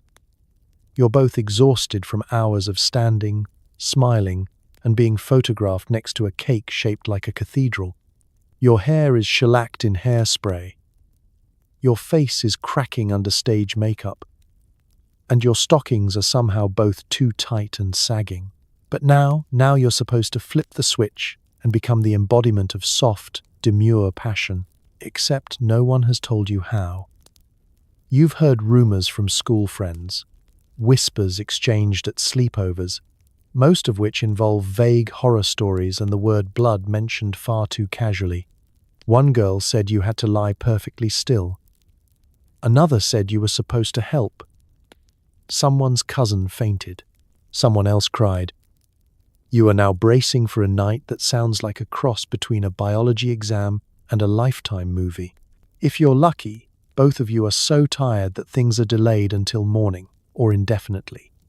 If not, there may be an awkward discussion about next steps, followed by trial and error, mild confusion, and several apologies. It may not be magical, it may not even be memorable, but it will be done. And afterward, you'll both lie there wondering if it was supposed to go like that, and whether it gets better. It does, eventually, once everyone stops talking about it. Of course, you'll never say any of this out loud. Publicly, you'll smile and say the honeymoon was just lovely. You'll get questions from friends with raised eyebrows and mothers with knowing nods. You'll get a second-hand story from someone's aunt who claims it took her 3 nights to adjust. And you'll nod politely while secretly wondering why nobody just handed out a manual. So tonight, as you fall asleep in whatever you want to wear, under covers that weren't chosen by your grandmother's church group, Take a deep, glorious breath. You've made it through the mystery, the myths, the tool, and the terror. No one is waiting outside the bedroom door with a clipboard. No one is grading your performance. You are free. Rest well, brave newlywed of history. You survived the night. And you are, somehow, still speaking to each other. Before you tie the knot, there are forms, background checks, blood tests, yes, really, and enough awkward questions to last a lifetime. At least the notary has seen it all before. Welcome to the thrilling world of 1950s bureaucracy, where love may be blind, but the state definitely wants a look at your blood type. You thought planning the wedding was hard? Now it's time to navigate the romantic maze of legal requirements, public documentation, and enough invasive procedures to make a doctor blush. Because nothing says forever like needing a pen, 2 witnesses, and a clean bill of health. Let's begin with the marriage license itself. You couldn't just waltz into matrimony. No, you needed to apply for permission. This meant heading down to the county courthouse, which was either an intimidating marble building or a room in the back of the DMV that smelled faintly of regret. You stood in line behind a guy disputing a parking ticket and a woman who may or may not have brought her cat as a witness. Once at the counter, you and your beloved were presented with a stack of forms that could rival a mortgage application. Name, address, occupation, maiden name, parental information, favorite soup. Okay, maybe not that last one, but it felt like it. You were required to swear that you weren't already married, that you weren't closely related, and that you weren't planning this whole thing just to get out of a shared lease. Then came the most delightful part of the process, the blood test. Yes, in many states during the 1950s, couples were legally required to undergo premarital blood testing, mostly to screen for syphilis and other communicable diseases. It was part public health initiative, part moral panic, and 100% awkward. You went to a clinic, rolled up your sleeve, and tried not to faint while someone with cold hands took a vial of your romantic enthusiasm. Once the results came back, hopefully syphilis-free, you could proceed. But even then, there were more barriers to entry. Some counties had waiting periods, meaning you'd file your paperwork and then wait 3 to 5 days before you could legally marry. Just in case you changed your mind or discovered something shocking, like a secret fiancé or a troubling lack of casserole-making skills. And of course, this entire process was public. Your name and your fiancé's would be printed in the local paper under the marriage licenses section, right between the obituaries and the classifieds. Everyone in town would know you'd applied, and if that notice mysteriously didn't turn into a wedding announcement a few weeks later, well, cue the gossip machine. Was there a scandal? Did she find out he didn't actually work in agriculture sales? Did his mother object to the engagement photo where she wore open-toed shoes? Once your license was approved, you had a limited window, often 30 to 60 days, to actually get married. If you missed it, you'd have to apply all over again. That meant more forms, another trip to the courthouse, and yes, another blood test. Love may be eternal, but government deadlines were not. And through all of this, you had to maintain a veneer of joy and composure. You were in love, after all.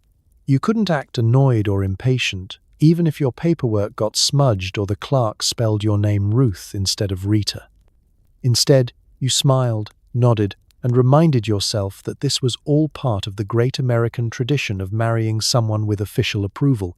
So tonight, as you rest comfortably in a world where marriages can be officiated in barns, bookstores, or Burger Kings, often without even leaving your zip code, take a deep breath. No courthouse. No blood draw. No moral judgment from a man in a short-sleeved tie with ink-stained fingers. Sleep well, licenseless lover. Your paperwork has been approved by history. Picture it, matching luggage, starched pajamas, and the sudden realization that no one taught you how to order room service. Welcome to romance, 1950s style. After the wedding confetti settles, the bouquet has been caught, and weaponized into a prophecy. And the thank you notes loom in the near distance like angry paper clouds. It's time for the honeymoon. Your reward for surviving cake tastings, seating chart diplomacy, and that one cousin who asked if your wedding was real or just for photos. The honeymoon is supposed to be a romantic getaway. But in 1950s America, it was more like a polite vacation with undertones of existential dread. Let's start with the transportation. You don't fly anywhere. Flying is for celebrities and businessmen with suits that cost more than your entire hope chest. No, you hop into a borrowed car, possibly decorated with shaving cream and tin cans, and drive off into the sunset, by which we mean Niagara Falls, the unofficial honeymoon capital of mid-century North America. Because nothing says passion like getting misted by a waterfall next to 6 other couples and a man selling novelty magnets. Your bags are carefully packed, your undergarments folded into embroidered pouches, and your outfits are pre-planned down to your breakfast skirt. Yes, that was a thing. You bring starched pajamas, a matching robe set, and a level of optimism that cannot survive the humidity in your motel bathroom. Once you arrive at the hotel, the awkwardness begins. You're shown to the honeymoon suite, complete with swan towels, rose-shaped soap, and a heart-shaped ashtray. And the bellhop gives you a look that says, "Good luck." The room is decorated with floral wallpaper, a king-size bed that squeaks if you look at it too hard, and lighting dim enough to qualify as a visual impairment. There's room service, of course, but neither of you know how it works. Do you call the number? Do you tip? Is it too fancy to ask for a grilled cheese? You settle for a vending machine dinner and pretend it's charming. If you're lucky, the hotel has a romantic dinner package which is just meatloaf with candles and a violinist who learned 3 songs and refuses requests. Now let's talk about activities. In theory, you're supposed to spend this time connecting. But in reality, you're too tired to be charming. He's sunburnt. You're bloated from too much celebratory ham. You try to walk hand in hand by the water. But your shoes weren't designed for actual walking, and your hair wilts like old lettuce. You tour the local museum, visit a glass-blowing shop, and pretend to enjoy miniature golf while discreetly worrying if you're doing marriage right. He forgets to compliment your outfit. You forget to laugh at his jokes. You both try very hard to project bliss, while also secretly fantasizing about taking a nap without judgment. Back in the room, the romance is interrupted by noisy plumbing. A neighbor who insists on listening to poker at full volume, and a mattress that feels like it's been stuffed with hay and suspicion. You try to be intimate, but someone's foot cramps, someone knocks over a lamp, and someone, probably you, starts crying for no reason. You hug, say we'll figure this out, and fall asleep while wearing a satin nightgown that could double as insulation. By the 3rd day, you've settled into a rhythm. You learn each other's quirks. You find a diner you both like. You laugh at something dumb and suddenly feel like, oh, this is it. Not the waterfall, not the heart-shaped bathtub. But this moment, eating pie in matching robes while arguing over whether to play Scrabble or watch television, that's the beginning of something real. So tonight, as you stretch out in your modern bed with no swan towels and no pressure to gaze lovingly across a plate of congealed chicken a la king, give thanks. You've survived the matching luggage, the awkward dinners, and the tool-soaked expectations. You've earned your rest. Sleep well, honeymoon hero. The magic wasn't in the itinerary, it was in the figuring it out. Together, now that you're married, you've unlocked a new achievement, compulsory domesticity. If you can't bake a meatloaf or iron a shirt, expect judgment from the neighbors, and maybe a strongly worded letter from your mother-in-law. Congratulations, you're officially a 1950s housewife, which means you've graduated from the charming chaos of the honeymoon to the full-time role of executive director of all things domestic. You are now expected to cook like Julia Child, clean like a Victorian servant, and entertain like a White House social secretary. All while wearing lipstick and a smile. No pressure. Let's start with breakfast. Gone are the days of grabbing a quick coffee and banana. No. In this new era of matrimonial excellence, breakfast is a performance. Eggs, scrambled or poached. Toast, perfectly golden. Bacon, crispy but not burnt. And don't forget fresh squeezed orange juice from actual oranges. Your husband expects to descend the stairs to a perfectly set table, the morning paper, and you, glowing softly like a kitchen-scented angel in a floral apron. Bonus points if you've already curled your hair. Now for the main event, cooking. You are now the proud steward of the holy trinity of 1950s cuisine, casseroles, congealed salads, and anything that can be cooked in a dish and buried in shredded cheese. Your weapon of choice is the Pyrex baking dish. And your Bible is Betty Crocker's picture cookbook. You'll be expected to create meals that are budget-friendly, filling, and decorative. Yes, decorative. If you can't arrange a ham loaf into the shape of a swan, what are you even doing? But beware, recipe innovation is risky business. Try something too exotic, say paprika, and you'll be met with confusion and subtle disdain. Interesting flavor, your husband might say, which is mid-century code for please never make this again. Even the neighbors will know. You'll bring your experimental tuna curry to the potluck and leave with a full dish and several side eyes. On to cleaning, which is no longer a task. It is now your identity. Your floors must sparkle. Your windows must gleam. Your oven, despite its frequent use, must look like it has never once seen a roast. A stray dust bunny is not just an oversight. It's a moral failing. You are expected to know the difference between wax polish and wood polish, and if your towels aren't folded into thirds, not halves, thirds, prepare for a visit from your mother-in-law and her passive-aggressive dish towel critique. Let's not forget the laundry, which isn't just about getting clothes clean. It's about starch levels, pleat maintenance, and whether or not you've accidentally shrunk his lucky bowling shirt. You will iron his shirts, press his trousers, and somehow get a mustard stain out of rayon without crying. He will thank you by saying, "Didn't even notice the mustard." Nice work. You will pretend that's enough. But wait, there's entertaining. You are now the official hostess of your home. Your calendar is filled with bridge nights, coffee mornings, and impromptu drop-ins from people who just happen to be in the neighborhood, but are clearly checking for baseboard dust. You serve canapés and finger sandwiches.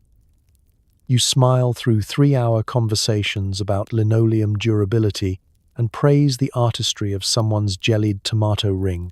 And all of this? It must be done while looking flawless. You do not clean in sweatpants.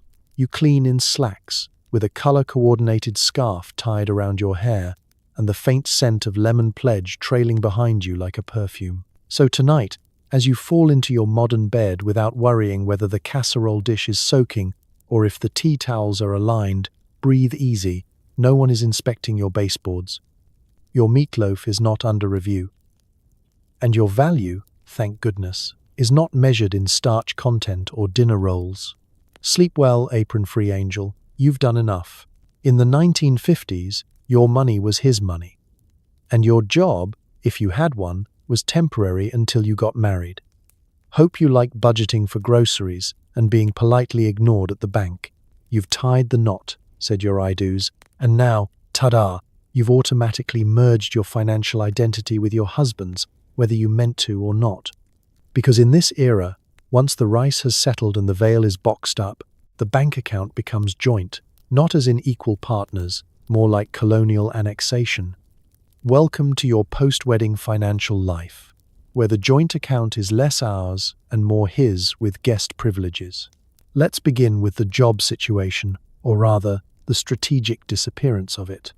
If you had a job before marriage, secretary, teacher, switchboard operator, you were expected to hand in your resignation with the same formality as a monarch abdicating the throne. The unspoken message? Now that you're married, you'll have a real job. Making tuna casseroles and remembering your husband's sock preferences. Any paycheck you made before was charming, like a child's lemonade stand. Now, your role is to manage his paycheck with the precision of a Pentagon accountant while receiving none of the authority. It's your job to make sure every dime stretches from groceries to gas to Sunday gloves. But if you ever wanted to discuss finances, expect to be gently redirected with phrases like, "That's nothing for you to worry about, sweetheart," or the classic, "Just make sure the checking account balances." And so begins the saga of the household budget, handed down like sacred scripture. You keep the books in a worn ledger or on crisp-lined paper, tracking every nickel spent at the market. If the numbers don't add up, guess who's eating leftovers for a week? There's no budgeting app, no credit card rewards program, just your arithmetic skills, your dignity, and a firm belief in the magical powers of coupons. Meanwhile, at the bank, things aren't much better. You arrive to make a deposit and the teller smiles politely while subtly side-eyeing the man behind you, assuming he's the one who actually matters. Want to open your own savings account? That depends on whether your husband lets you. In some places, women couldn't even get credit without a male co-signer. Forget buying a car or owning property.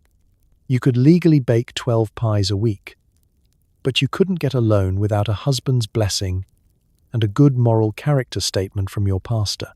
Let's talk allowances, a charming term for when your husband lets you use some of your own family's money. It wasn't uncommon for men to give their wives a weekly cash allotment, like feeding pigeons. This was to cover groceries, cleaning supplies, children's clothes, and any personal indulgences, such as a new apron or, heaven forbid, a lipstick. Go over your allowance? You'd better have receipts and an explanation ready by dinner. And if you dared question how the rest of the money was being spent, you'd be told that he handles the big stuff. You know, insurance, taxes, investing in some cousin's tire business. Your job was to keep the house running like a frictionless domestic dream machine on $25 a week and a prayer. Still, women found ways to rebel quietly. Some would stash a few dollars each week in a coffee can or the hem of an old coat. Money set aside for emergencies, small indulgences, or escape plans. Usually just a movie and a malt, but still. These secret stashes were known as pin money, egg money, or, my personal favorite, mad money. Not enough to buy a house, but just enough to feel like you weren't a financial ghost. So tonight, as you swipe your debit card without needing a signed letter from your husband, take a moment to appreciate the marvel that is financial autonomy. You can open a bank account, apply for a loan, and invest in weird stocks with animal logos, all on your own. Sleep well, economically independent sleeper. Your account balance is your business. And no one's asking what you spent at the drugstore.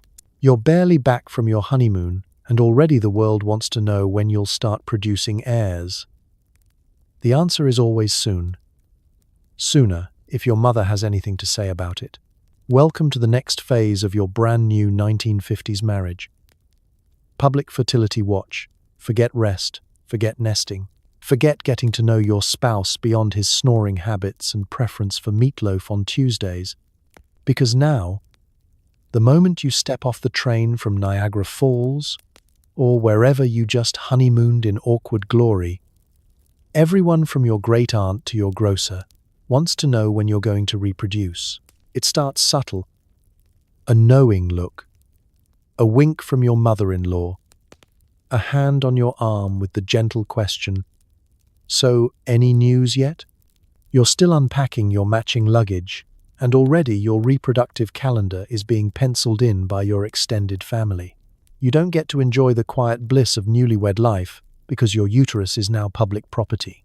And the thing is, you're not allowed to say no, not really.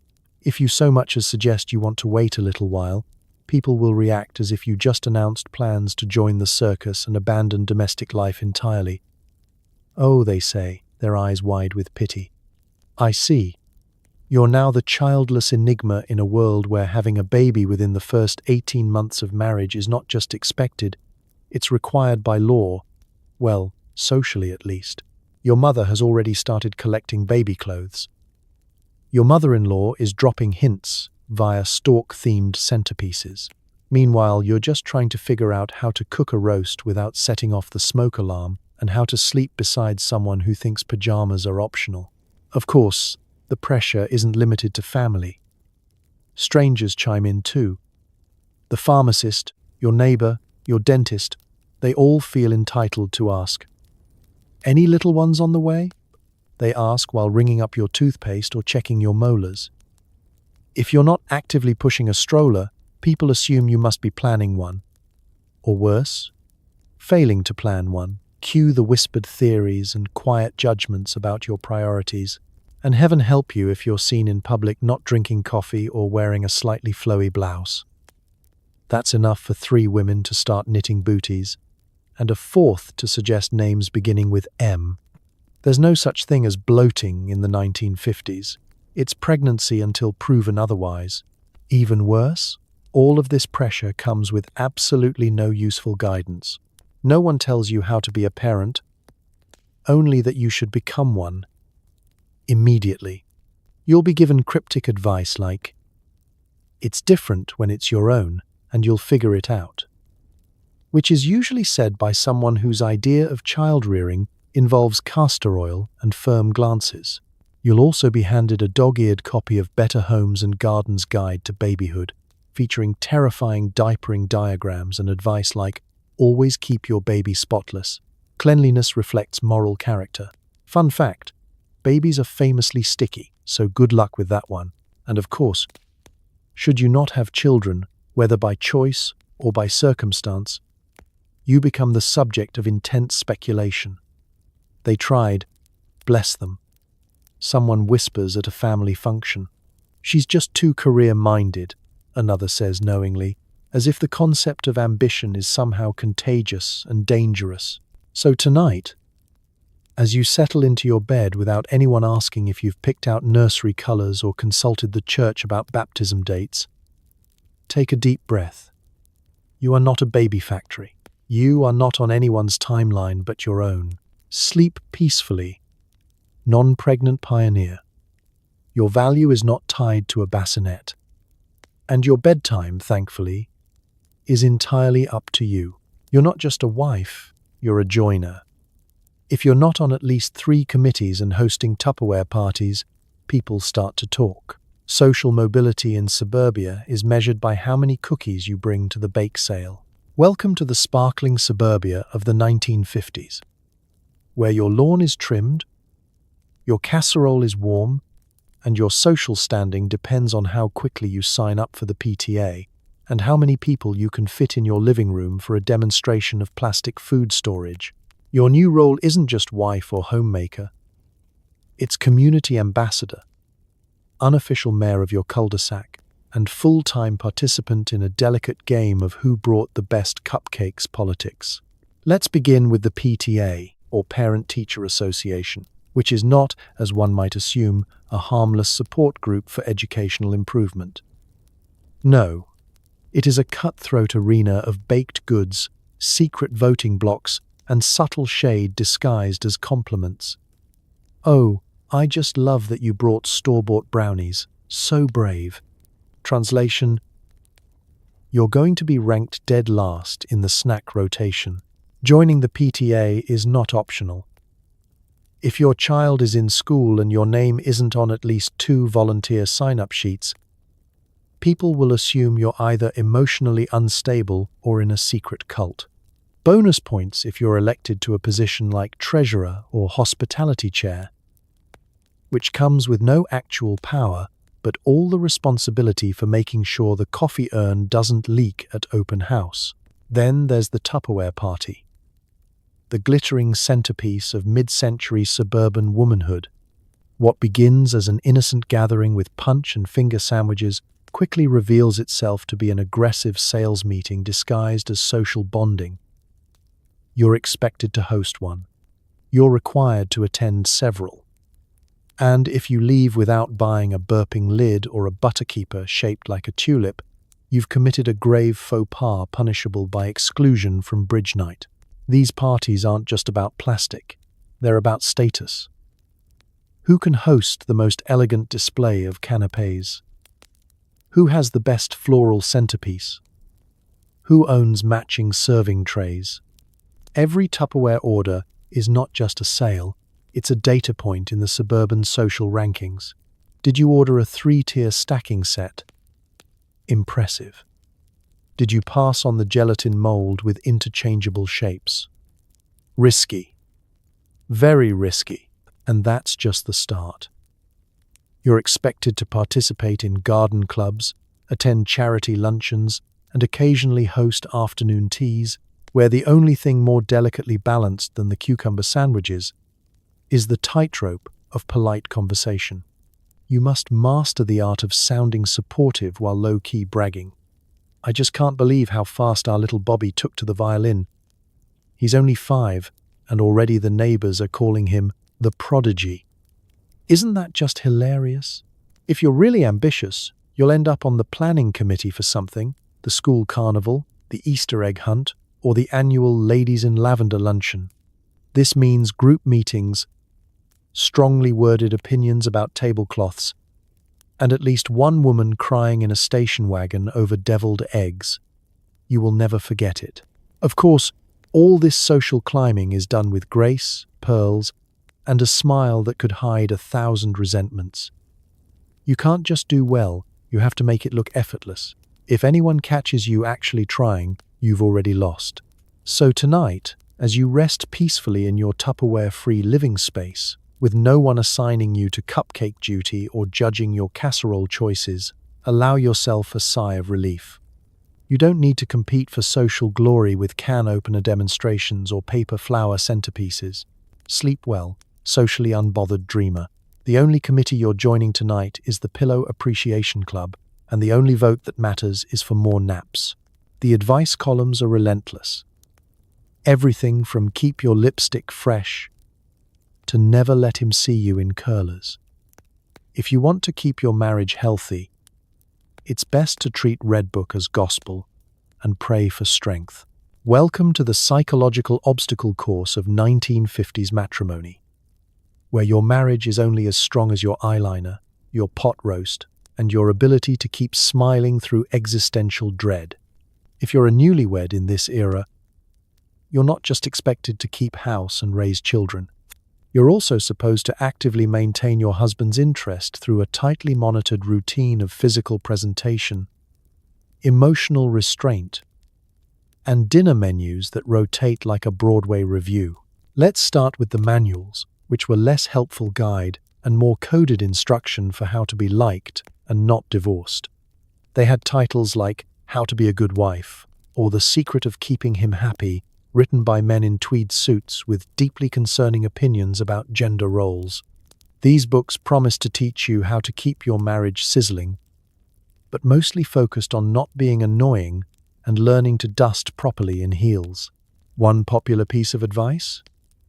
Greet your husband at the door with a smile, a cocktail, and a clean house.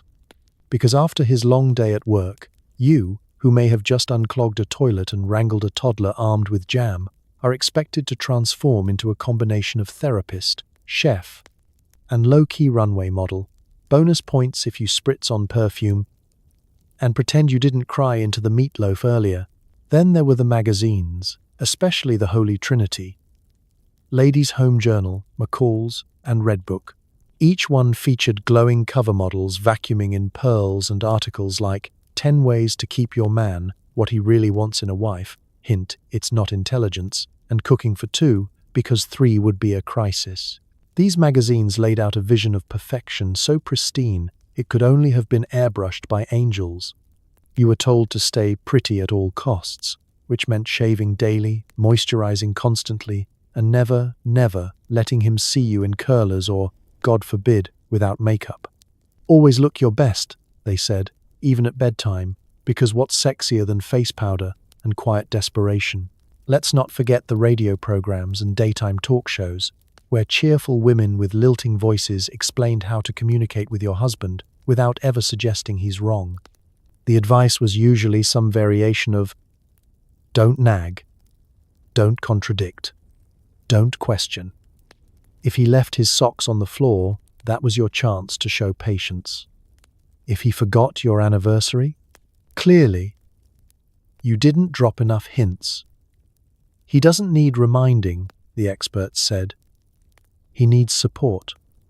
Or, failing that, a roast beef sandwich and silence. Even churches got in on the action. Clergy often reinforced traditional roles, suggesting that a wife's duty was to submit cheerfully and find joy in service. Marriage wasn't just a union, it was a calling. And your spiritual success was measured by how well you kept things peaceful. Translation: suppress all rage until it turns into baking. Of course, some advice crossed into the truly surreal.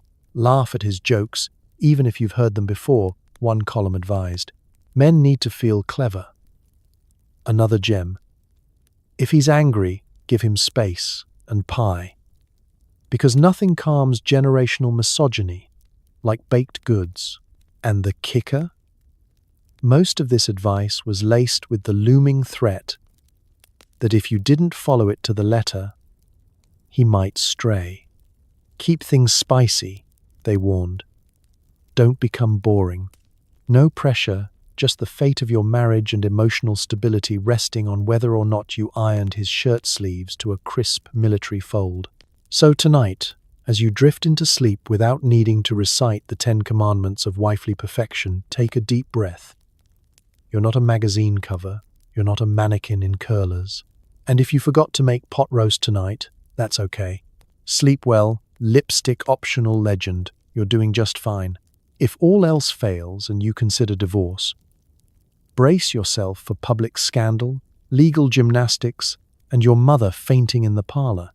In the 1950s, breaking up was not only hard to do, it was practically illegal, at least in the eyes of your neighborhood bridge club. To even think about divorce in 1950s, America was to open a can of societal shame so potent it might as well have come with a side of moral panic and a fainting couch. Marriage wasn't just a personal relationship, it was a social institution, a community performance, and in some cases the only thing standing between you and your entire family disowning you at Thanksgiving.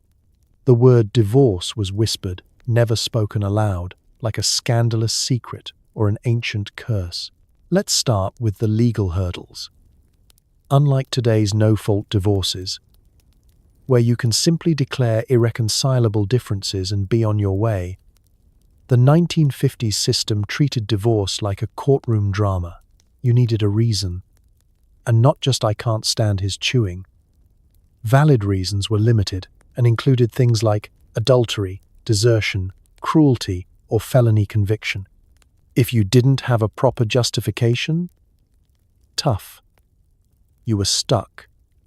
Legally, socially, emotionally. Congratulations, you're now roommates with someone who calls you mother unironically and still thinks your emotions are hormonal. Women, of course, had the most to lose. Socially speaking, divorce was practically radioactive. A divorced woman was often viewed with suspicion, pity, or worse, unfiltered judgment. People assumed you must have failed in your duties. You didn't keep the house clean enough, the meatloaf moist enough, or the children quiet enough. Surely, if you had only smiled more or worn nicer aprons, everything would have worked out. And don't forget the church factor. For many families, divorce wasn't just a personal decision, it was a theological crisis.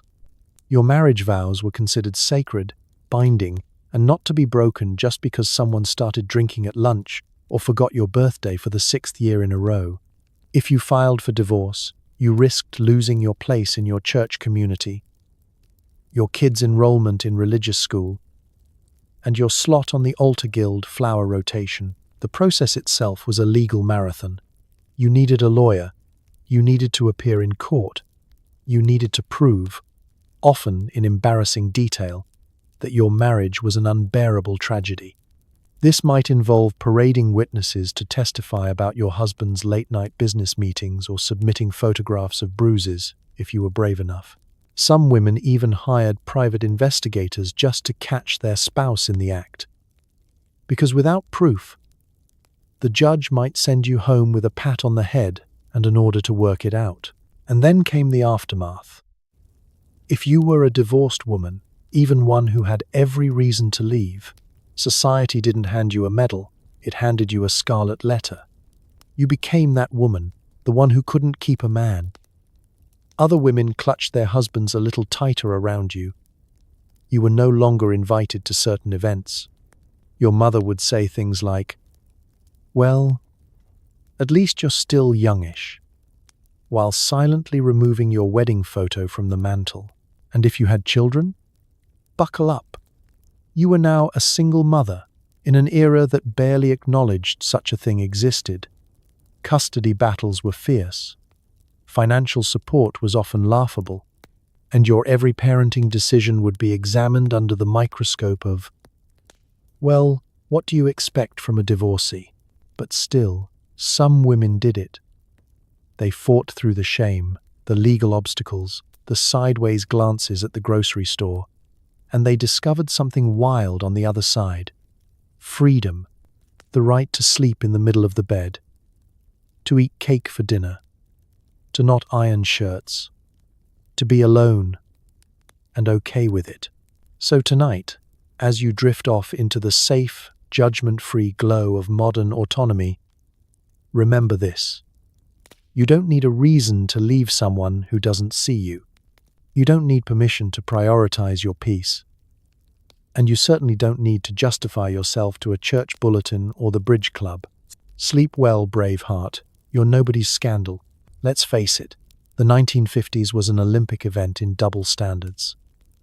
While your date could roll up in blue jeans and be lauded for spirit, you'd better show up in a skirt so crisp it could slice bread. He could call you doll in front of his friends. If you called him anything other than sir in front of your dad, you'd be reading etiquette manuals for a week. Welcome to the world of lopsided expectations, where men got the benefit of the doubt and women got the talk, followed by a lifelong performance review. Everything about dating, marriage, and life in between came with a built-in gender imbalance so blatant it could have been printed on a billboard next to a cigarette ad, featuring a man in a fedora smiling into the void. Let's start with behavior. A man could raise his voice and be considered assertive. A woman? She was hysterical. He could stay out late with the guys, maybe had one too many, and come home to a concerned but understanding wife. You stayed out past 10 without calling, you were met with search parties, lecture series, and your aunt clutching rosary beads like you were already lost to sin. Fashion? Don't even start. Men could wear the same 3 suits on rotation and be called distinguished. You were expected to look flawless from head to toe. If you wore pants too often, people questioned your femininity. If your lipstick smudged, or, heaven forbid, your slip showed, you might as well move towns and start over with a new name. Meanwhile, he could show up to dinner in socks that didn't match, and no one blinked. Then there was romance etiquette. He could take his time to call, show up without flowers, and still be seen as a catch. You, on the other hand, were expected to radiate interest without ever appearing eager. If you made the first move, scandal. If he didn't call for 3 days, oh, he's just playing it cool. And don't get us started on physical affection. Boys were just being boys if they got handsy. You were supposed to dodge, deflect, and still somehow not offend him. If things went too far, it wasn't his fault. It was yours, for being alone with him, for wearing that dress, for not slamming the car door and leaping into a nearby shrub. In education and work, the divide was equally brutal. A man who studied hard and climbed the career ladder was admired. A woman who did the same was met with skepticism. She's very ambitious, they'd say, as if ambition was a contagious rash. And once you got married, forget it. He kept working, earning, growing. You were expected to retire from public life and channel all your energy into roast chicken and stain removal. Financially, he controlled the budget. Even if you were better with numbers, he bought the car, signed the mortgage, and had final say on big purchases. You could weigh in, of course, as long as your opinion matched his or didn't involve anything too radical, like installing a second phone line in the kitchen. And perhaps the most glaring double standard of all? Reputation. He dated around before marriage, sowed his wild oats. You did the same? You were ruined. He got divorced? Poor guy. Must have been her fault. You got divorced? What a shame. She couldn't hold on to a man. Despite it all, women persevered, navigating this ridiculous, rule-ridden landscape with grace, grit, and a quiet defiance hidden behind polite smiles. They rolled their eyes in secret, wrote their own rules in the margins, and whispered truths over bridge games and Tupperware parties. So tonight, as you rest in a world where you can wear sweatpants to dinner and no one accuses you of moral decay, let yourself relax. You don't need permission to speak up, wear jeans, or say no. The scoreboard is no longer rigged. Sleep well, double-standard dodger. You've earned your peace. In the post-wedding glow, it wasn't enough just to feed yourself. Now, every meal was a performance review in casserole form. Forget takeout. Frozen dinners were for emergencies and single people named Bob. Success was measured in the fluffiness of your mashed potatoes, and whether your meatloaf looked like it belonged in a Betty Crocker ad. Welcome to the steamy, gravy-scented arena of 1950s marital cooking, where your kitchen is both a sanctuary and a stage. Your husband expects a home-cooked meal every night. The neighbors are judging your pot roast from across the hedges, and good housekeeping has you convinced that scrambled eggs are a metaphor for your self-worth. If you can't boil, bake, broil, and butter without breaking into tears, are you even truly a wife? Let's start with the cookbooks. Those pastel-covered instruction manuals with charming titles like 365 Ways to Serve Hamburger and The Joy of Jell-O. These weren't just guides, they were commandments. Step-by-step layouts for how to transform a pound of ground beef into something edible, decorative, and worthy of marital bliss. If your tuna casserole came out soggy, that's not just a kitchen fail. That's a potential crack in the foundation of your marriage, and don't even think about winging it. Recipes had rules, and rules must be followed. There were charts for how long to roast, broil, bake, and glaze. Substituting ingredients was discouraged, unless you wanted to become that woman who added paprika and sent half the block into a moral tailspin. Your kitchen was equipped with the latest gadgets of the era. The hand mixer, the pressure cooker, the aluminum gel, O-mold shaped like a festive fish, and you were expected to use all of them. Cooking for your husband meant planning 3 meals a day, plus snacks, each presented with the kind of effort usually reserved for Thanksgiving. Breakfast, eggs, toast, bacon, coffee.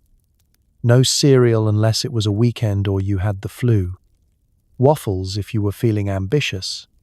And God help you if the syrup was cold. Lunch? Leftovers, sandwiches, or soup served with a side of cheer and maybe a linen napkin if you wanted to show off. And dinner? Dinner was the big one. The main event, the Olympic final.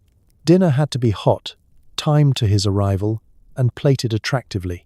It had to contain protein, starch, and a vegetable, usually boiled within an inch of its life. It needed garnish. Not flavor, garnish. A sprig of parsley meant you cared, and if the Jell-O salad held its shape, you'd basically won Wife of the Year. But here's the twist.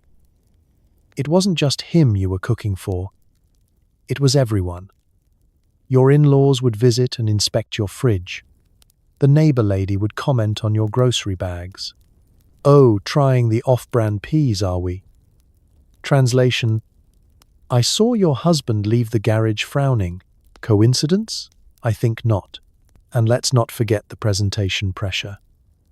You couldn't just dump dinner on a plate. No, no. It had to look like a magazine spread. Napkins folded. Silver polished.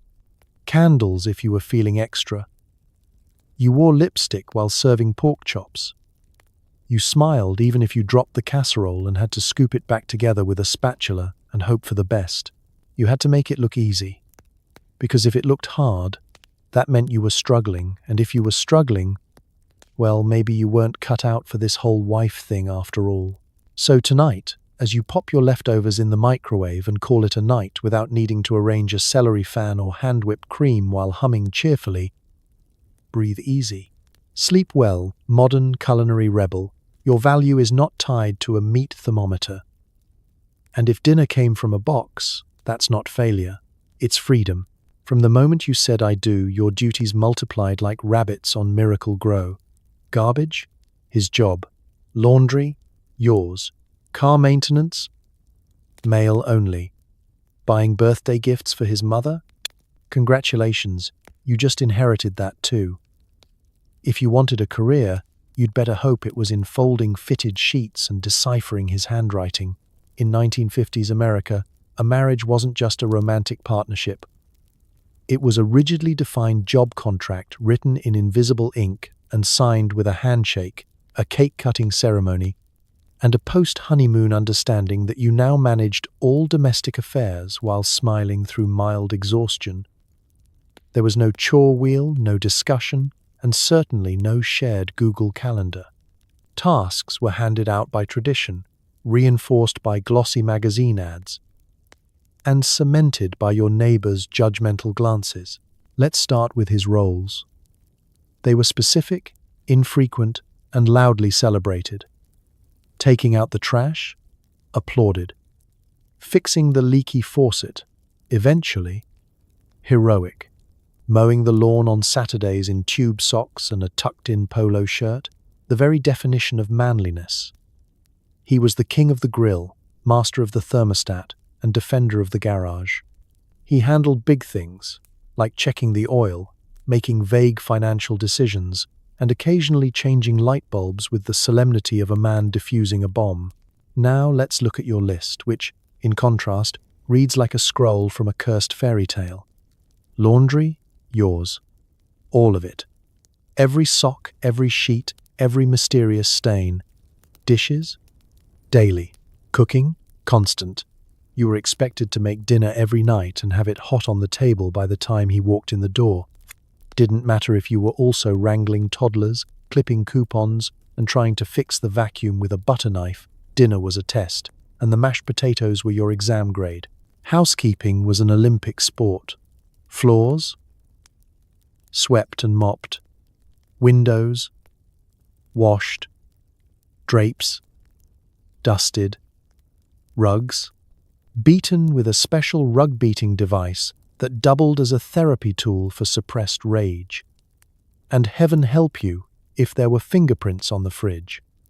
A smudged appliance was a smudged reputation. Then there were the invisible chores. The things no one admitted were work, but which, somehow, always landed on your plate. Sending birthday cards to his relatives, managing holiday schedules, writing thank you notes, knowing when the dog needed shots, remembering his co-worker's wife's name, because if you didn't remember, nobody did. You were the unpaid secretary of your shared life. Childcare? Unless the child was actively on fire or throwing a baseball, that was yours too. You handled tantrums, school forms, and lunches packed with more emotional labor than a Senate hearing. And yet, if he showed up to one parent-teacher conference, the entire school sent him a plaque for being so involved. Want a career? That was cute. Maybe you could be a part-time secretary or school librarian. Until the first baby arrived. After that, your career was considered family, and your job title changed to wife, mother, and woman who forgets what silence sounds like. Of course, this division of labor was sold as balance. You each have your role, they said. It works, sure. One role involved pruning hedges every third weekend and getting thanked for it. The other required 24-hour vigilance, meal rotation mastery, and the emotional flexibility of a yoga instructor in a thunderstorm, all without appreciation, a salary, or even a lunch break. So, tonight, as you stretch out in a bed you didn't have to iron the sheets for, let yourself relax. You can take out the trash if you want. You can also hire someone, leave it for tomorrow, or ignore it completely without anyone accusing you of failing your gender. Sleep well. Role rewriting rebel. Your chores don't define you, and neither does his garage. So here we are, emerging, blinking, from the bright pastel fog of the 1950s. A world where love meant navigating more rules than a game of Monopoly at your in-laws' house. You've survived the etiquette gauntlet, the parental phone surveillance, the ironed pillowcases, the all-knowing PTA, and enough social pressure to turn a diamond back into coal. And somehow, through it all, you managed to avoid public disgrace, wedding night trauma, and the unspeakable crime of showing up to a party without gloves. Let's take a gentle moment to reflect on the wild resilience it took to get through a single day, let alone a marriage, when even wearing pants in public was considered a radical act. The women of the 1950s juggled impossible expectations. Be elegant, be modest, be a perfect cook, keep your lipstick fresh, smile through everything, and for the love of God, don't let the neighbors see your laundry hanging after noon. The fact that anybody made it to their golden anniversary without spontaneous combustion is a miracle in its own right. So as you settle deeper into your bed, surrounded by the quiet hum of central air and the distinct lack of casserole-related emergencies, maybe whisper a little thank you to your ancestors, who survived etiquette classes, cryptic dating rules, and relatives who thought Jell-O was a vegetable. History is proof that people are adaptable, hopeful, and, let's be honest, often completely ridiculous. Tonight, be grateful for soft pajamas, flexible gender roles, and the sheer bliss of eating ice cream straight from the carton, with nobody to report you to the local garden club. Rest easy, knowing the rules have changed, the gloves are off, and tomorrow's love story is yours to write, no permission slip required. Good night, and may your dreams be free of awkward chaperones and unsolicited advice from Ladies' Home Journal. Sleep well.